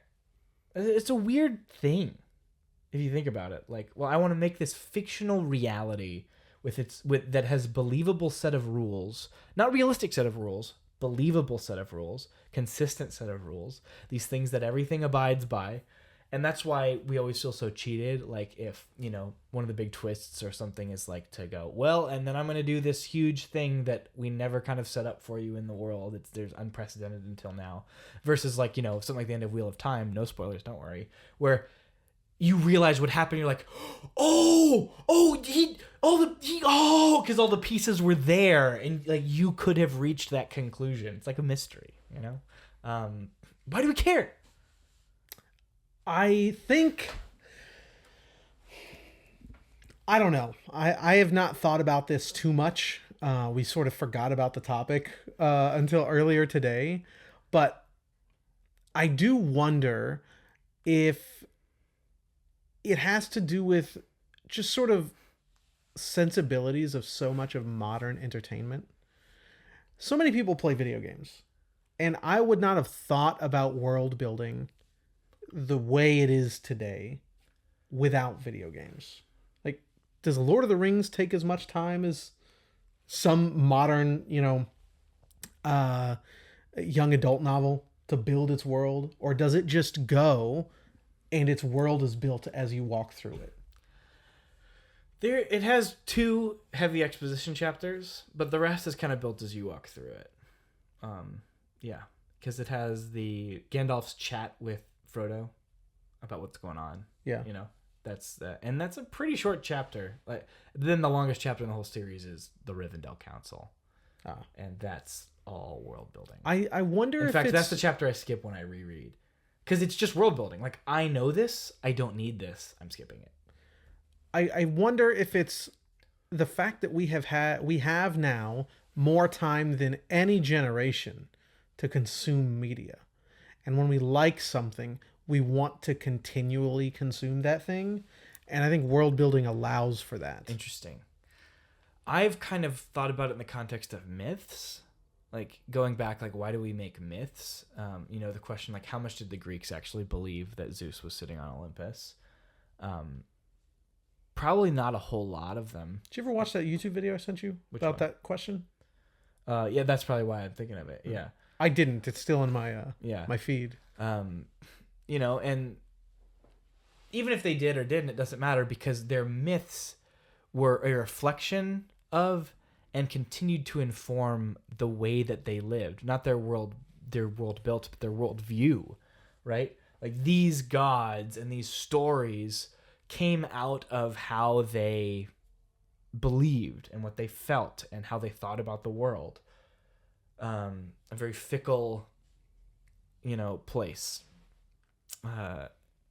There's a lot going on in Greek mythology, but great example is Watership Down. It's one of my favorite books, where every couple chapters they will tell a story. So it's a story about a bunch of bunnies, and they're trying to find a new warren because one of the bunny in this warren. One of the rabbits sees this vision of blood covering the field, and it's symbolic of what they're going to come and tear up all the ground. Half the warren nobody really believes him, but a couple do, and so they all go try to find a new place to live.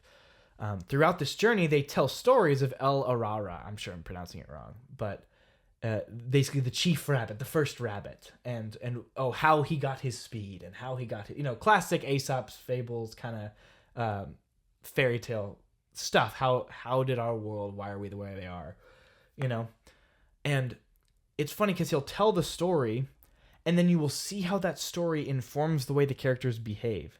And my favorite part of the whole book, they come to a place where they come to a warren where the rabbits aren't allowed to tell stories, and they don't make any art. There's no expression of so they make art, but it's not informed by these same things. It's informed by something foreign. Something much without as much meaning behind it. It's kind of this Lotus Eaters chapter, and they kind of get sucked into this world, and it's just this vapid place. I won't spoil kind of what happens, but it's this really big moment. What is that term, Lotus Eaters? It's from the Odyssey, where one of the islands they arrive at is one of the first ones that they arrive at after they leave Troy is an island where everybody's happy. Everybody's good to go. There's no issues, and it's because they eat these lotuses that are on the island. They have no desire to return home. They have no desire to do much of anything than just sit here and eat the lotuses. And so many of the crew end up getting stuck there because they can't even be dragged back onto the boat. No, I just want to stay here. It's good. And they'll keep eating the lotuses. So Odysseus has to drag a bunch of his crew back onto the ship because he's the only one with strength of mind to go this is empty. What you're doing is empty. We need to go home. This is where our families, to our lives. So he drags them back. And so this is quite literally a take on the Lotus Eaters because they have become this way because they never leave the burrow because there's so many traps around. And they refuse to brave the traps. But El Arara, of course, would brave the traps, so they have to stop telling the stories of this great brave trickster rabbit to make sure that nobody leaves. But in doing so, they have lost their identity as rabbits. They have stopped behaving like rabbits and have become something else. Watership Down's amazing.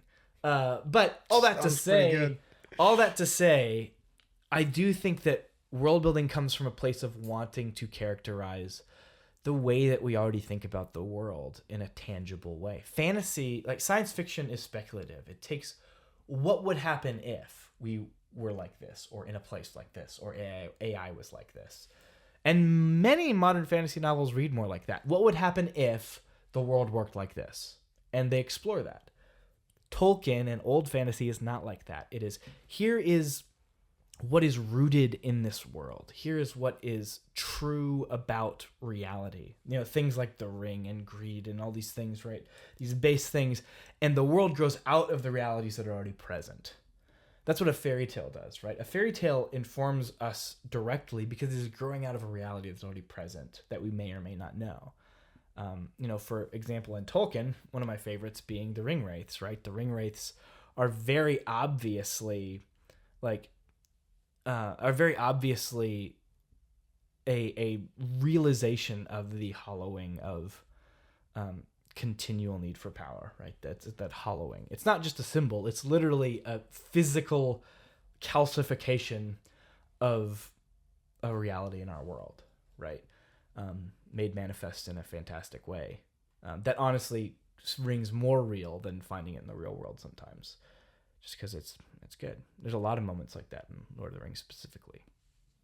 So I think that's probably why we do a lot of world building. I think it comes more from that, not that speculative place, but that outgrowing of how do we define who we are and how do we pass that down, you know? And so I think it grows out of that. I don't think it's the same. I think world building and myth are two pretty distinct things, but I think it's coming from a similar desire, I would wager. I'm not sure though. But why don't you like world building? Why don't I like world building? I think world building detracts from storytelling. So, for example, a lot of modern fantasy is doing that speculative thing. And, like, what happens if I follow, like, I'll make up a world that works like this, where this certain thing exists and characters behave like this around it. And the culture of this place is this, the culture of this place is that. And I'm just going to let that run to its logical conclusion and speculate how we would behave in those things. It's now no longer growing out of who we are and how we think and why we think that way and should we think that way. It loses a lot of the gravity, I think. And that's why science fiction just does it better, because that's its end goal, is to speculate out, usually. Speculate, things that are tangible. A lot of these fantasy world aren't things that could happen. Like sci-fi usually grows out of, like, we're already dealing with AI. Let's take that to some crazy extreme and think of how it would change us or how we'd behave in there. Fantasy world's like, it's never going to happen. People are just going to behave like we already behave, just in a new context. That would never happen. It's a lot less interesting and helpful, I think. Versus, just Tolkien-esque fantasy where, oh man, like these concepts are, name me a fantasy novel that the main character in this hopeful fantasy novel just straight up loses at the end, Like, sure, you have your George R. R. Martins where everybody loses and stuff, but no, this rich, classic fantasy tale where the main guy loses because that's the point. Everybody loses. Everybody loses to the ring. You can't beat it. That's the whole point. And he literally can't even let go all the way until he finally gets to go to the Grey Havens, and leave Middle-earth behind. Because he lost, and he will always have lost. It's just, he didn't write it because I want this crazy ending. It's just no, I made this thing that grew out of everything I've seen in the world, the desire for power and control, and even good power and good control, right? This ring that is all of those things.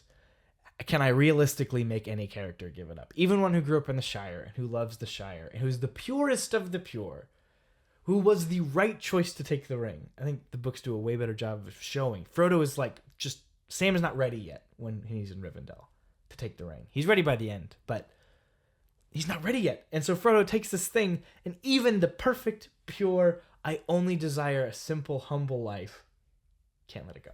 Oh, don't you love in the movie? I've not read the books. The movies are so great, though. They're incredible, dude. Dude, when everyone's there arguing, and Frodo's like, I'll take it. I'll take the ring to Mordor. Only Gandalf. Gandalf. The look of disappointment, but also the realization that nobody else. He's right. Yeah, nobody else. He's the only one. And that look on Gandalf, dude, he's so good.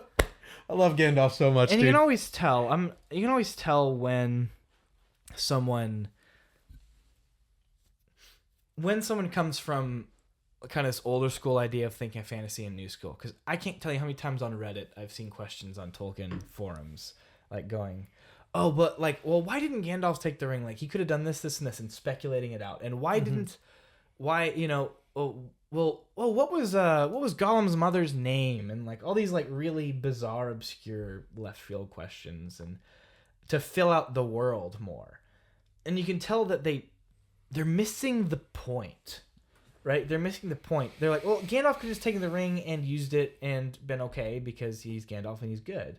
It's like, that's the whole point, is you're not supposed to wield power over others. Like, that's the heart of the problem, and you're just going to perpetuate the problem. So it sounds like, I largely agree with you.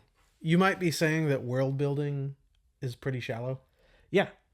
That's what I would say. I think that what happens is people become, and this is, you can see Nerdwriter has a great video on this where he talks about Viraconium. This M. John Harrison writes a book called Viraconium, where he explicitly builds this little world for this story and then continues / restarts the story in a totally different context and world. Because he's trying to shatter the reader's unity of the world in their mind so they can engage with the story. He says, if you, like, people who are asking these questions of, oh, what's the date of Jon Stark's birthday? And, like, trying to fill out the world in their head. He says, A, the author either has not left them enough room or they have been trained to ask for the author to fill in those gaps for them, losing their participation in the story. You know, when you read Tolkien, it's, sure, the history of the place is set out, but it's set out in things like poems and old stories within the story. It's never these clear, definitive, and this is what happened, and here's how it worked, and all this stuff. It's like abstract, and you can see, more importantly than that, how it informs the characters in the story. It's never just, here's some random lore. It comes back up. The random swords that they pick up in the Barrow Downs in the book that were crafted to fight the Witch King, you know, hundreds of years ago or whatever, is the same sword Merry was carrying when he stabbed the Witch King in the foot. And because it was explicitly crafted to fight the Witch King, it was able to actually hurt him.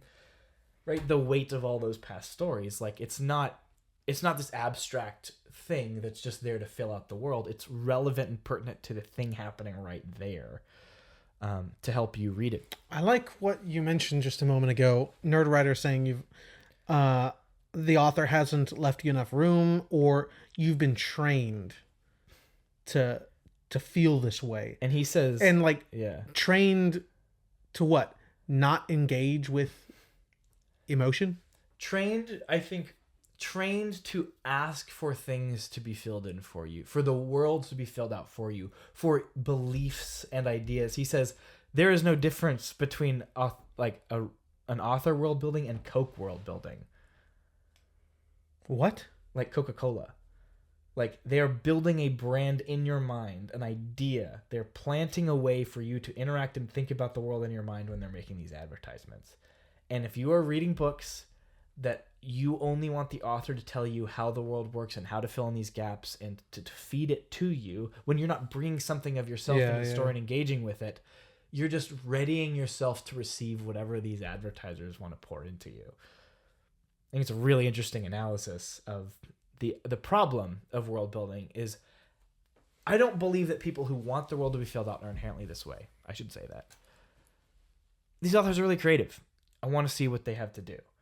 But you should, as a reader, be bringing something of yourself to the battlefield, to engage with what is happening.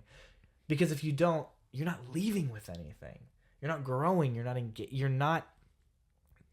All art is a conversation. You cannot but bring yourself to it.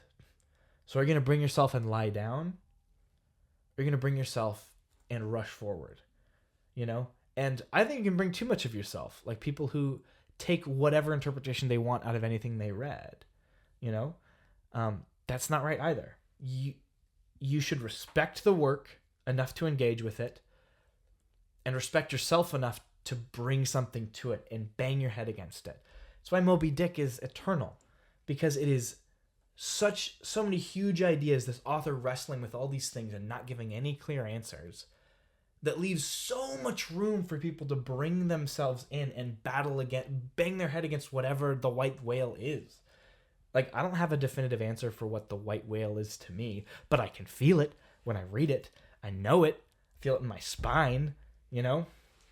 And it's because I think the classics have stuck around for a reason. I think that people should read more classics. I think they teach you how to read a lot better. But yeah, that's my opinion. I think that we get spoon-fed a lot. That being said, obviously Tolkien built a cool world, you know. I think it's better described as a myth. I think he did build it more as a myth than a world, but because of the room left for the reader and that growing out of the human experience thing. But there are some cool worlds, dude. Listen, I might harp on world building all day. Robert Jordan built a freaking cool world in Wheel of Time with consistent rules that culminated in one of the best endings to any series ever. Like, it's cool stuff. So what makes a good world? Let's leave it in video games. Okay. What makes a good... Because talk about... That is intentionally meant for you to immerse and bounce against. You cannot bring something into the world without being a developer yourself or the game being a development tool. You know, what you bring can only be from the expressions the mechanics provided to you, right? But let's talk about the immersion in the world itself. What about the world? What are some of the best worlds? Well, here, let's do this. What do you think is the best video game world? Best video game world. You know, our conversation just a minute ago got me thinking about... this is not an answer to the question. Just a line of thought. Everything you were saying just a moment ago got me thinking about Outer Wilds, which I do often. But all of those conversations that you read throughout the game sort of seem like world building. But I wonder if it's not world building. I don't know exactly how to frame this, but you know, I did bring a lot of myself to Outer Wilds, but I was able to do that through seeing just these normal people engage with space stuff. Would you say that is all world building? It's the tools of world building, but how much work you have to do yourself to put it together, I think it kind of is one of the main undermining factors to my point about world building is the worlds that you have to put together yourself. I love that Dark Souls, I love playing Dark Souls without reading the item descriptions, because even if you do read the item descriptions and put the story together, it's not always exact, and sometimes there's contradicting details on purpose, you know? So I think that leaves a lot of room for the reader to well, why and what and how, and bouncing themselves up against it.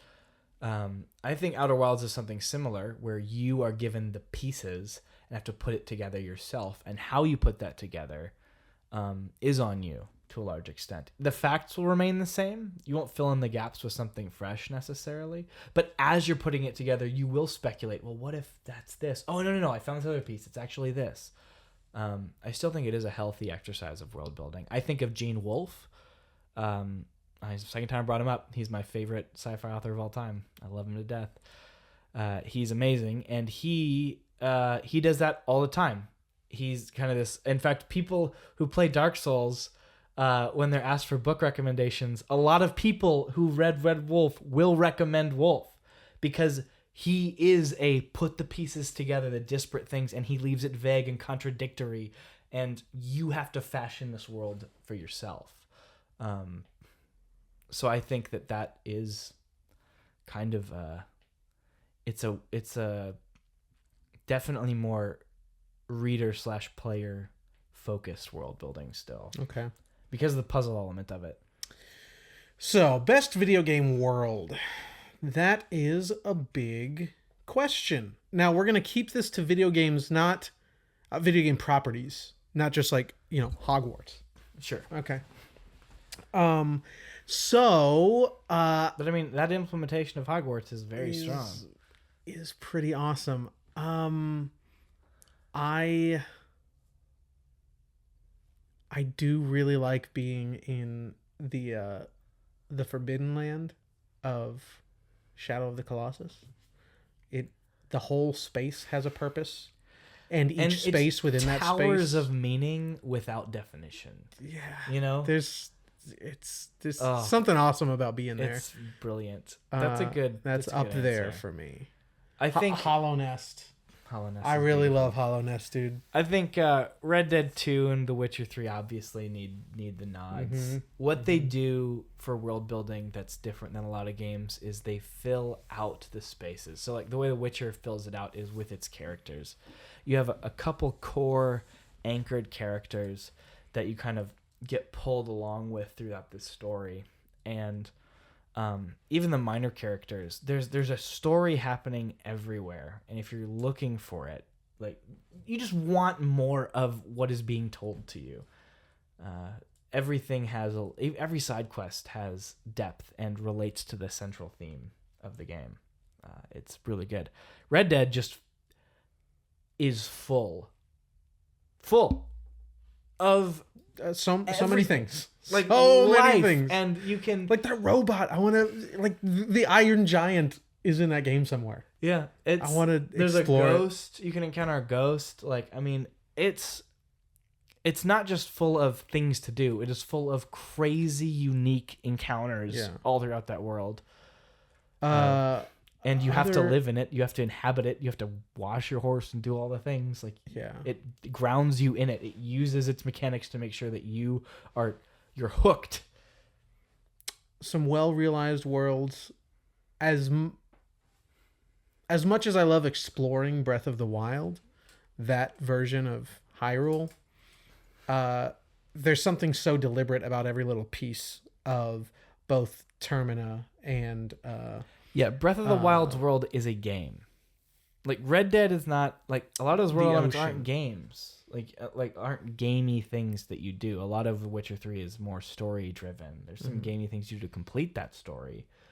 Breath of the Wild's world is built as a mechanic itself. It's a mechanic unto itself to get the player to explore a certain way or think a certain way, to reward them and make them think it was all them, you know? So yeah, I can understand what you mean. Like, it doesn't have the character necessary, I think, for a necessarily immersive. Yeah. Whereas being in Termina and the mechanics of the game and the story, Clock Town, and dude. Just amazing. How, you know, what those things mean for the characters in the world. Like, if you don't do all of these things when you finally make your last run, you know, maybe what is her name? I forget, the girl that gives you Epona. You know, maybe she doesn't get saved. All of these little things have to happen, or else they're just stuck there. I think the world and the mechanics come together to deliver a package with a very particular weight. Majora's Mask grows in my mind every day. I really like that game. And then there's so many little touches in Wind Waker of the way people interact with this totally forgotten world. And then, like, some people have forgotten, like, they're so old, they have forgotten that other races exist. Like, there's a woman standing, I forget what the island is called, but the like other main island from Outset Island, the Windfall Island. There's a woman standing out. She's like looking out on the ocean. She's like, "Did you know that there are people that can fly out there? There are bird people." Like, have you never been outside? They just fly around all the time. How do you think you get your mail? Yeah. This sort of implies that some people are so far removed from this catastrophic event that the world just doesn't know about itself anymore. I like that. I like that a lot. Other game worlds. What do you got? I have some, like, you know, the heavy hitters listed here. I think Assassin's Creed, the modern ones, do a great job of not necessarily being a great game world to be in, but it's just ancient Egypt nailed, you know, like, it's exactly ancient Egypt. Yeah. I think that's respectable in its own way. I don't know. I guess I'm coming at the question from a slightly different angle. Yeah, there's an emotional investment angle to it that I need. But I'm just listing out like the normal answers at this point. Mordor from Shadow of Mordor, I think, is very bland. I think the orcs are the only thing that make that place fun to inhabit. Okay. I don't think there's any value really there. A question about the question. Is this specifically open worlds? I'm trying to go like, keep it with the theme of like Harry Potter, where like the open world has to be. Is Rain World an open world? Yeah, but it doesn't fit here. All right.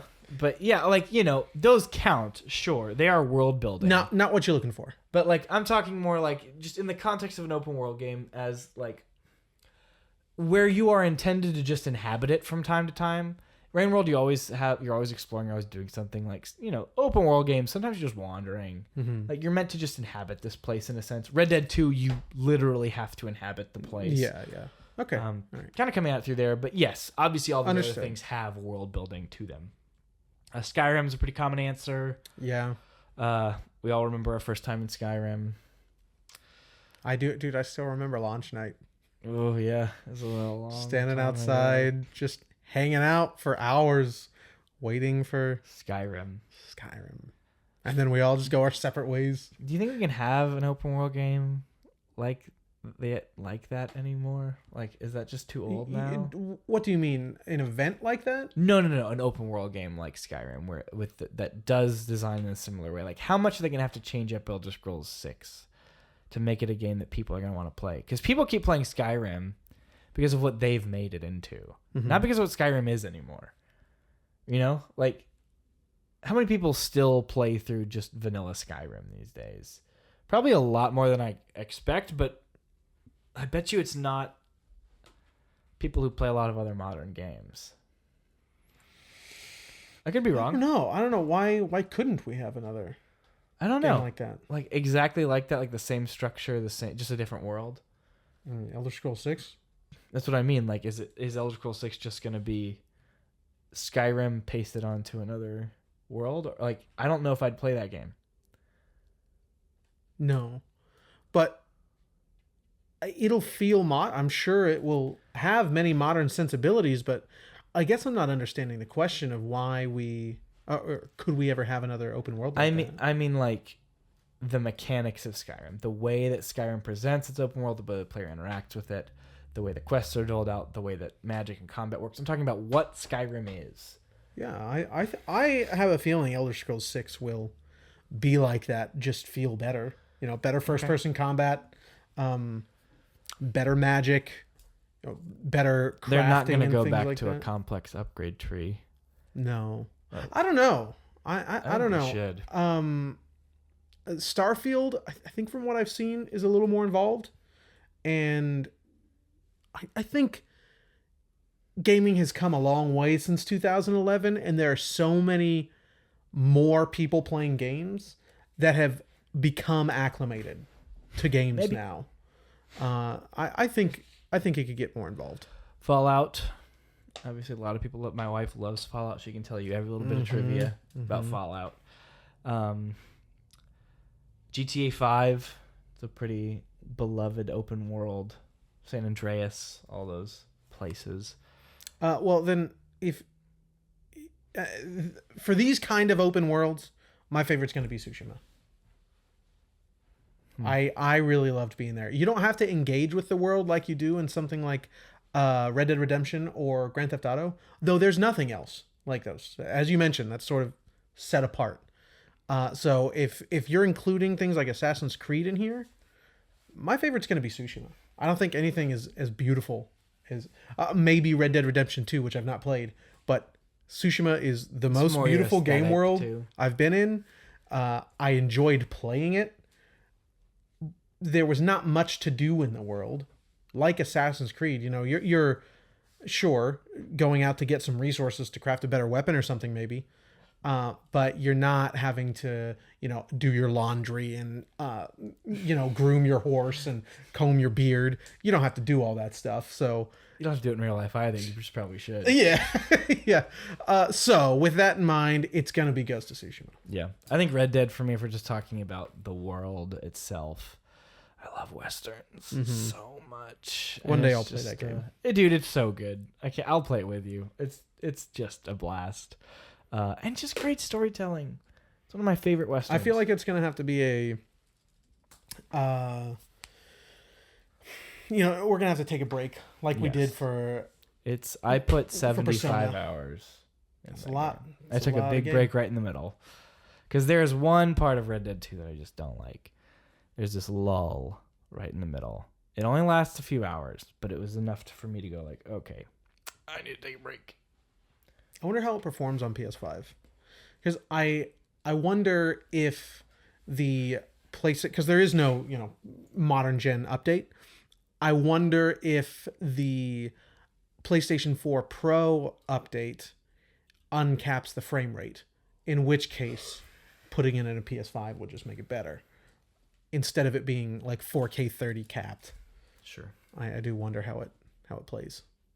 That's where I'll be playing it, is on PS4. It's going to be just as good as my PC. My PC's out of date at this point. And I would prefer I have so much trouble with my PC these days, dude. Yeah. It's rough. And the discrepancy between, modern consoles and PC is getting just so small. Yeah, especially for the price. Yeah. I prefer 2K for the best graphics card. Not doing it.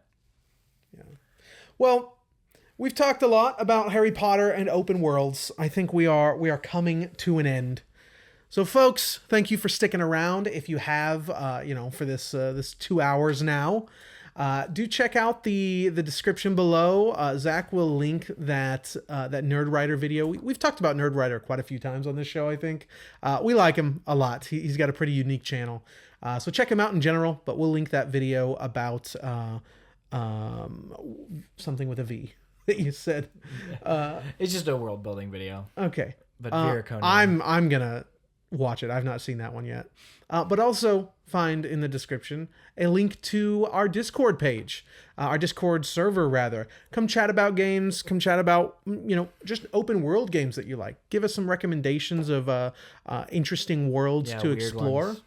And just generally come hang out. You won't be disappointed. Gungrave. Come talk about Gungrave. It'll be a good time. And that's a Glad Rack promise. Folks, don't forget to share what you love with who you love. And we'll see you next time.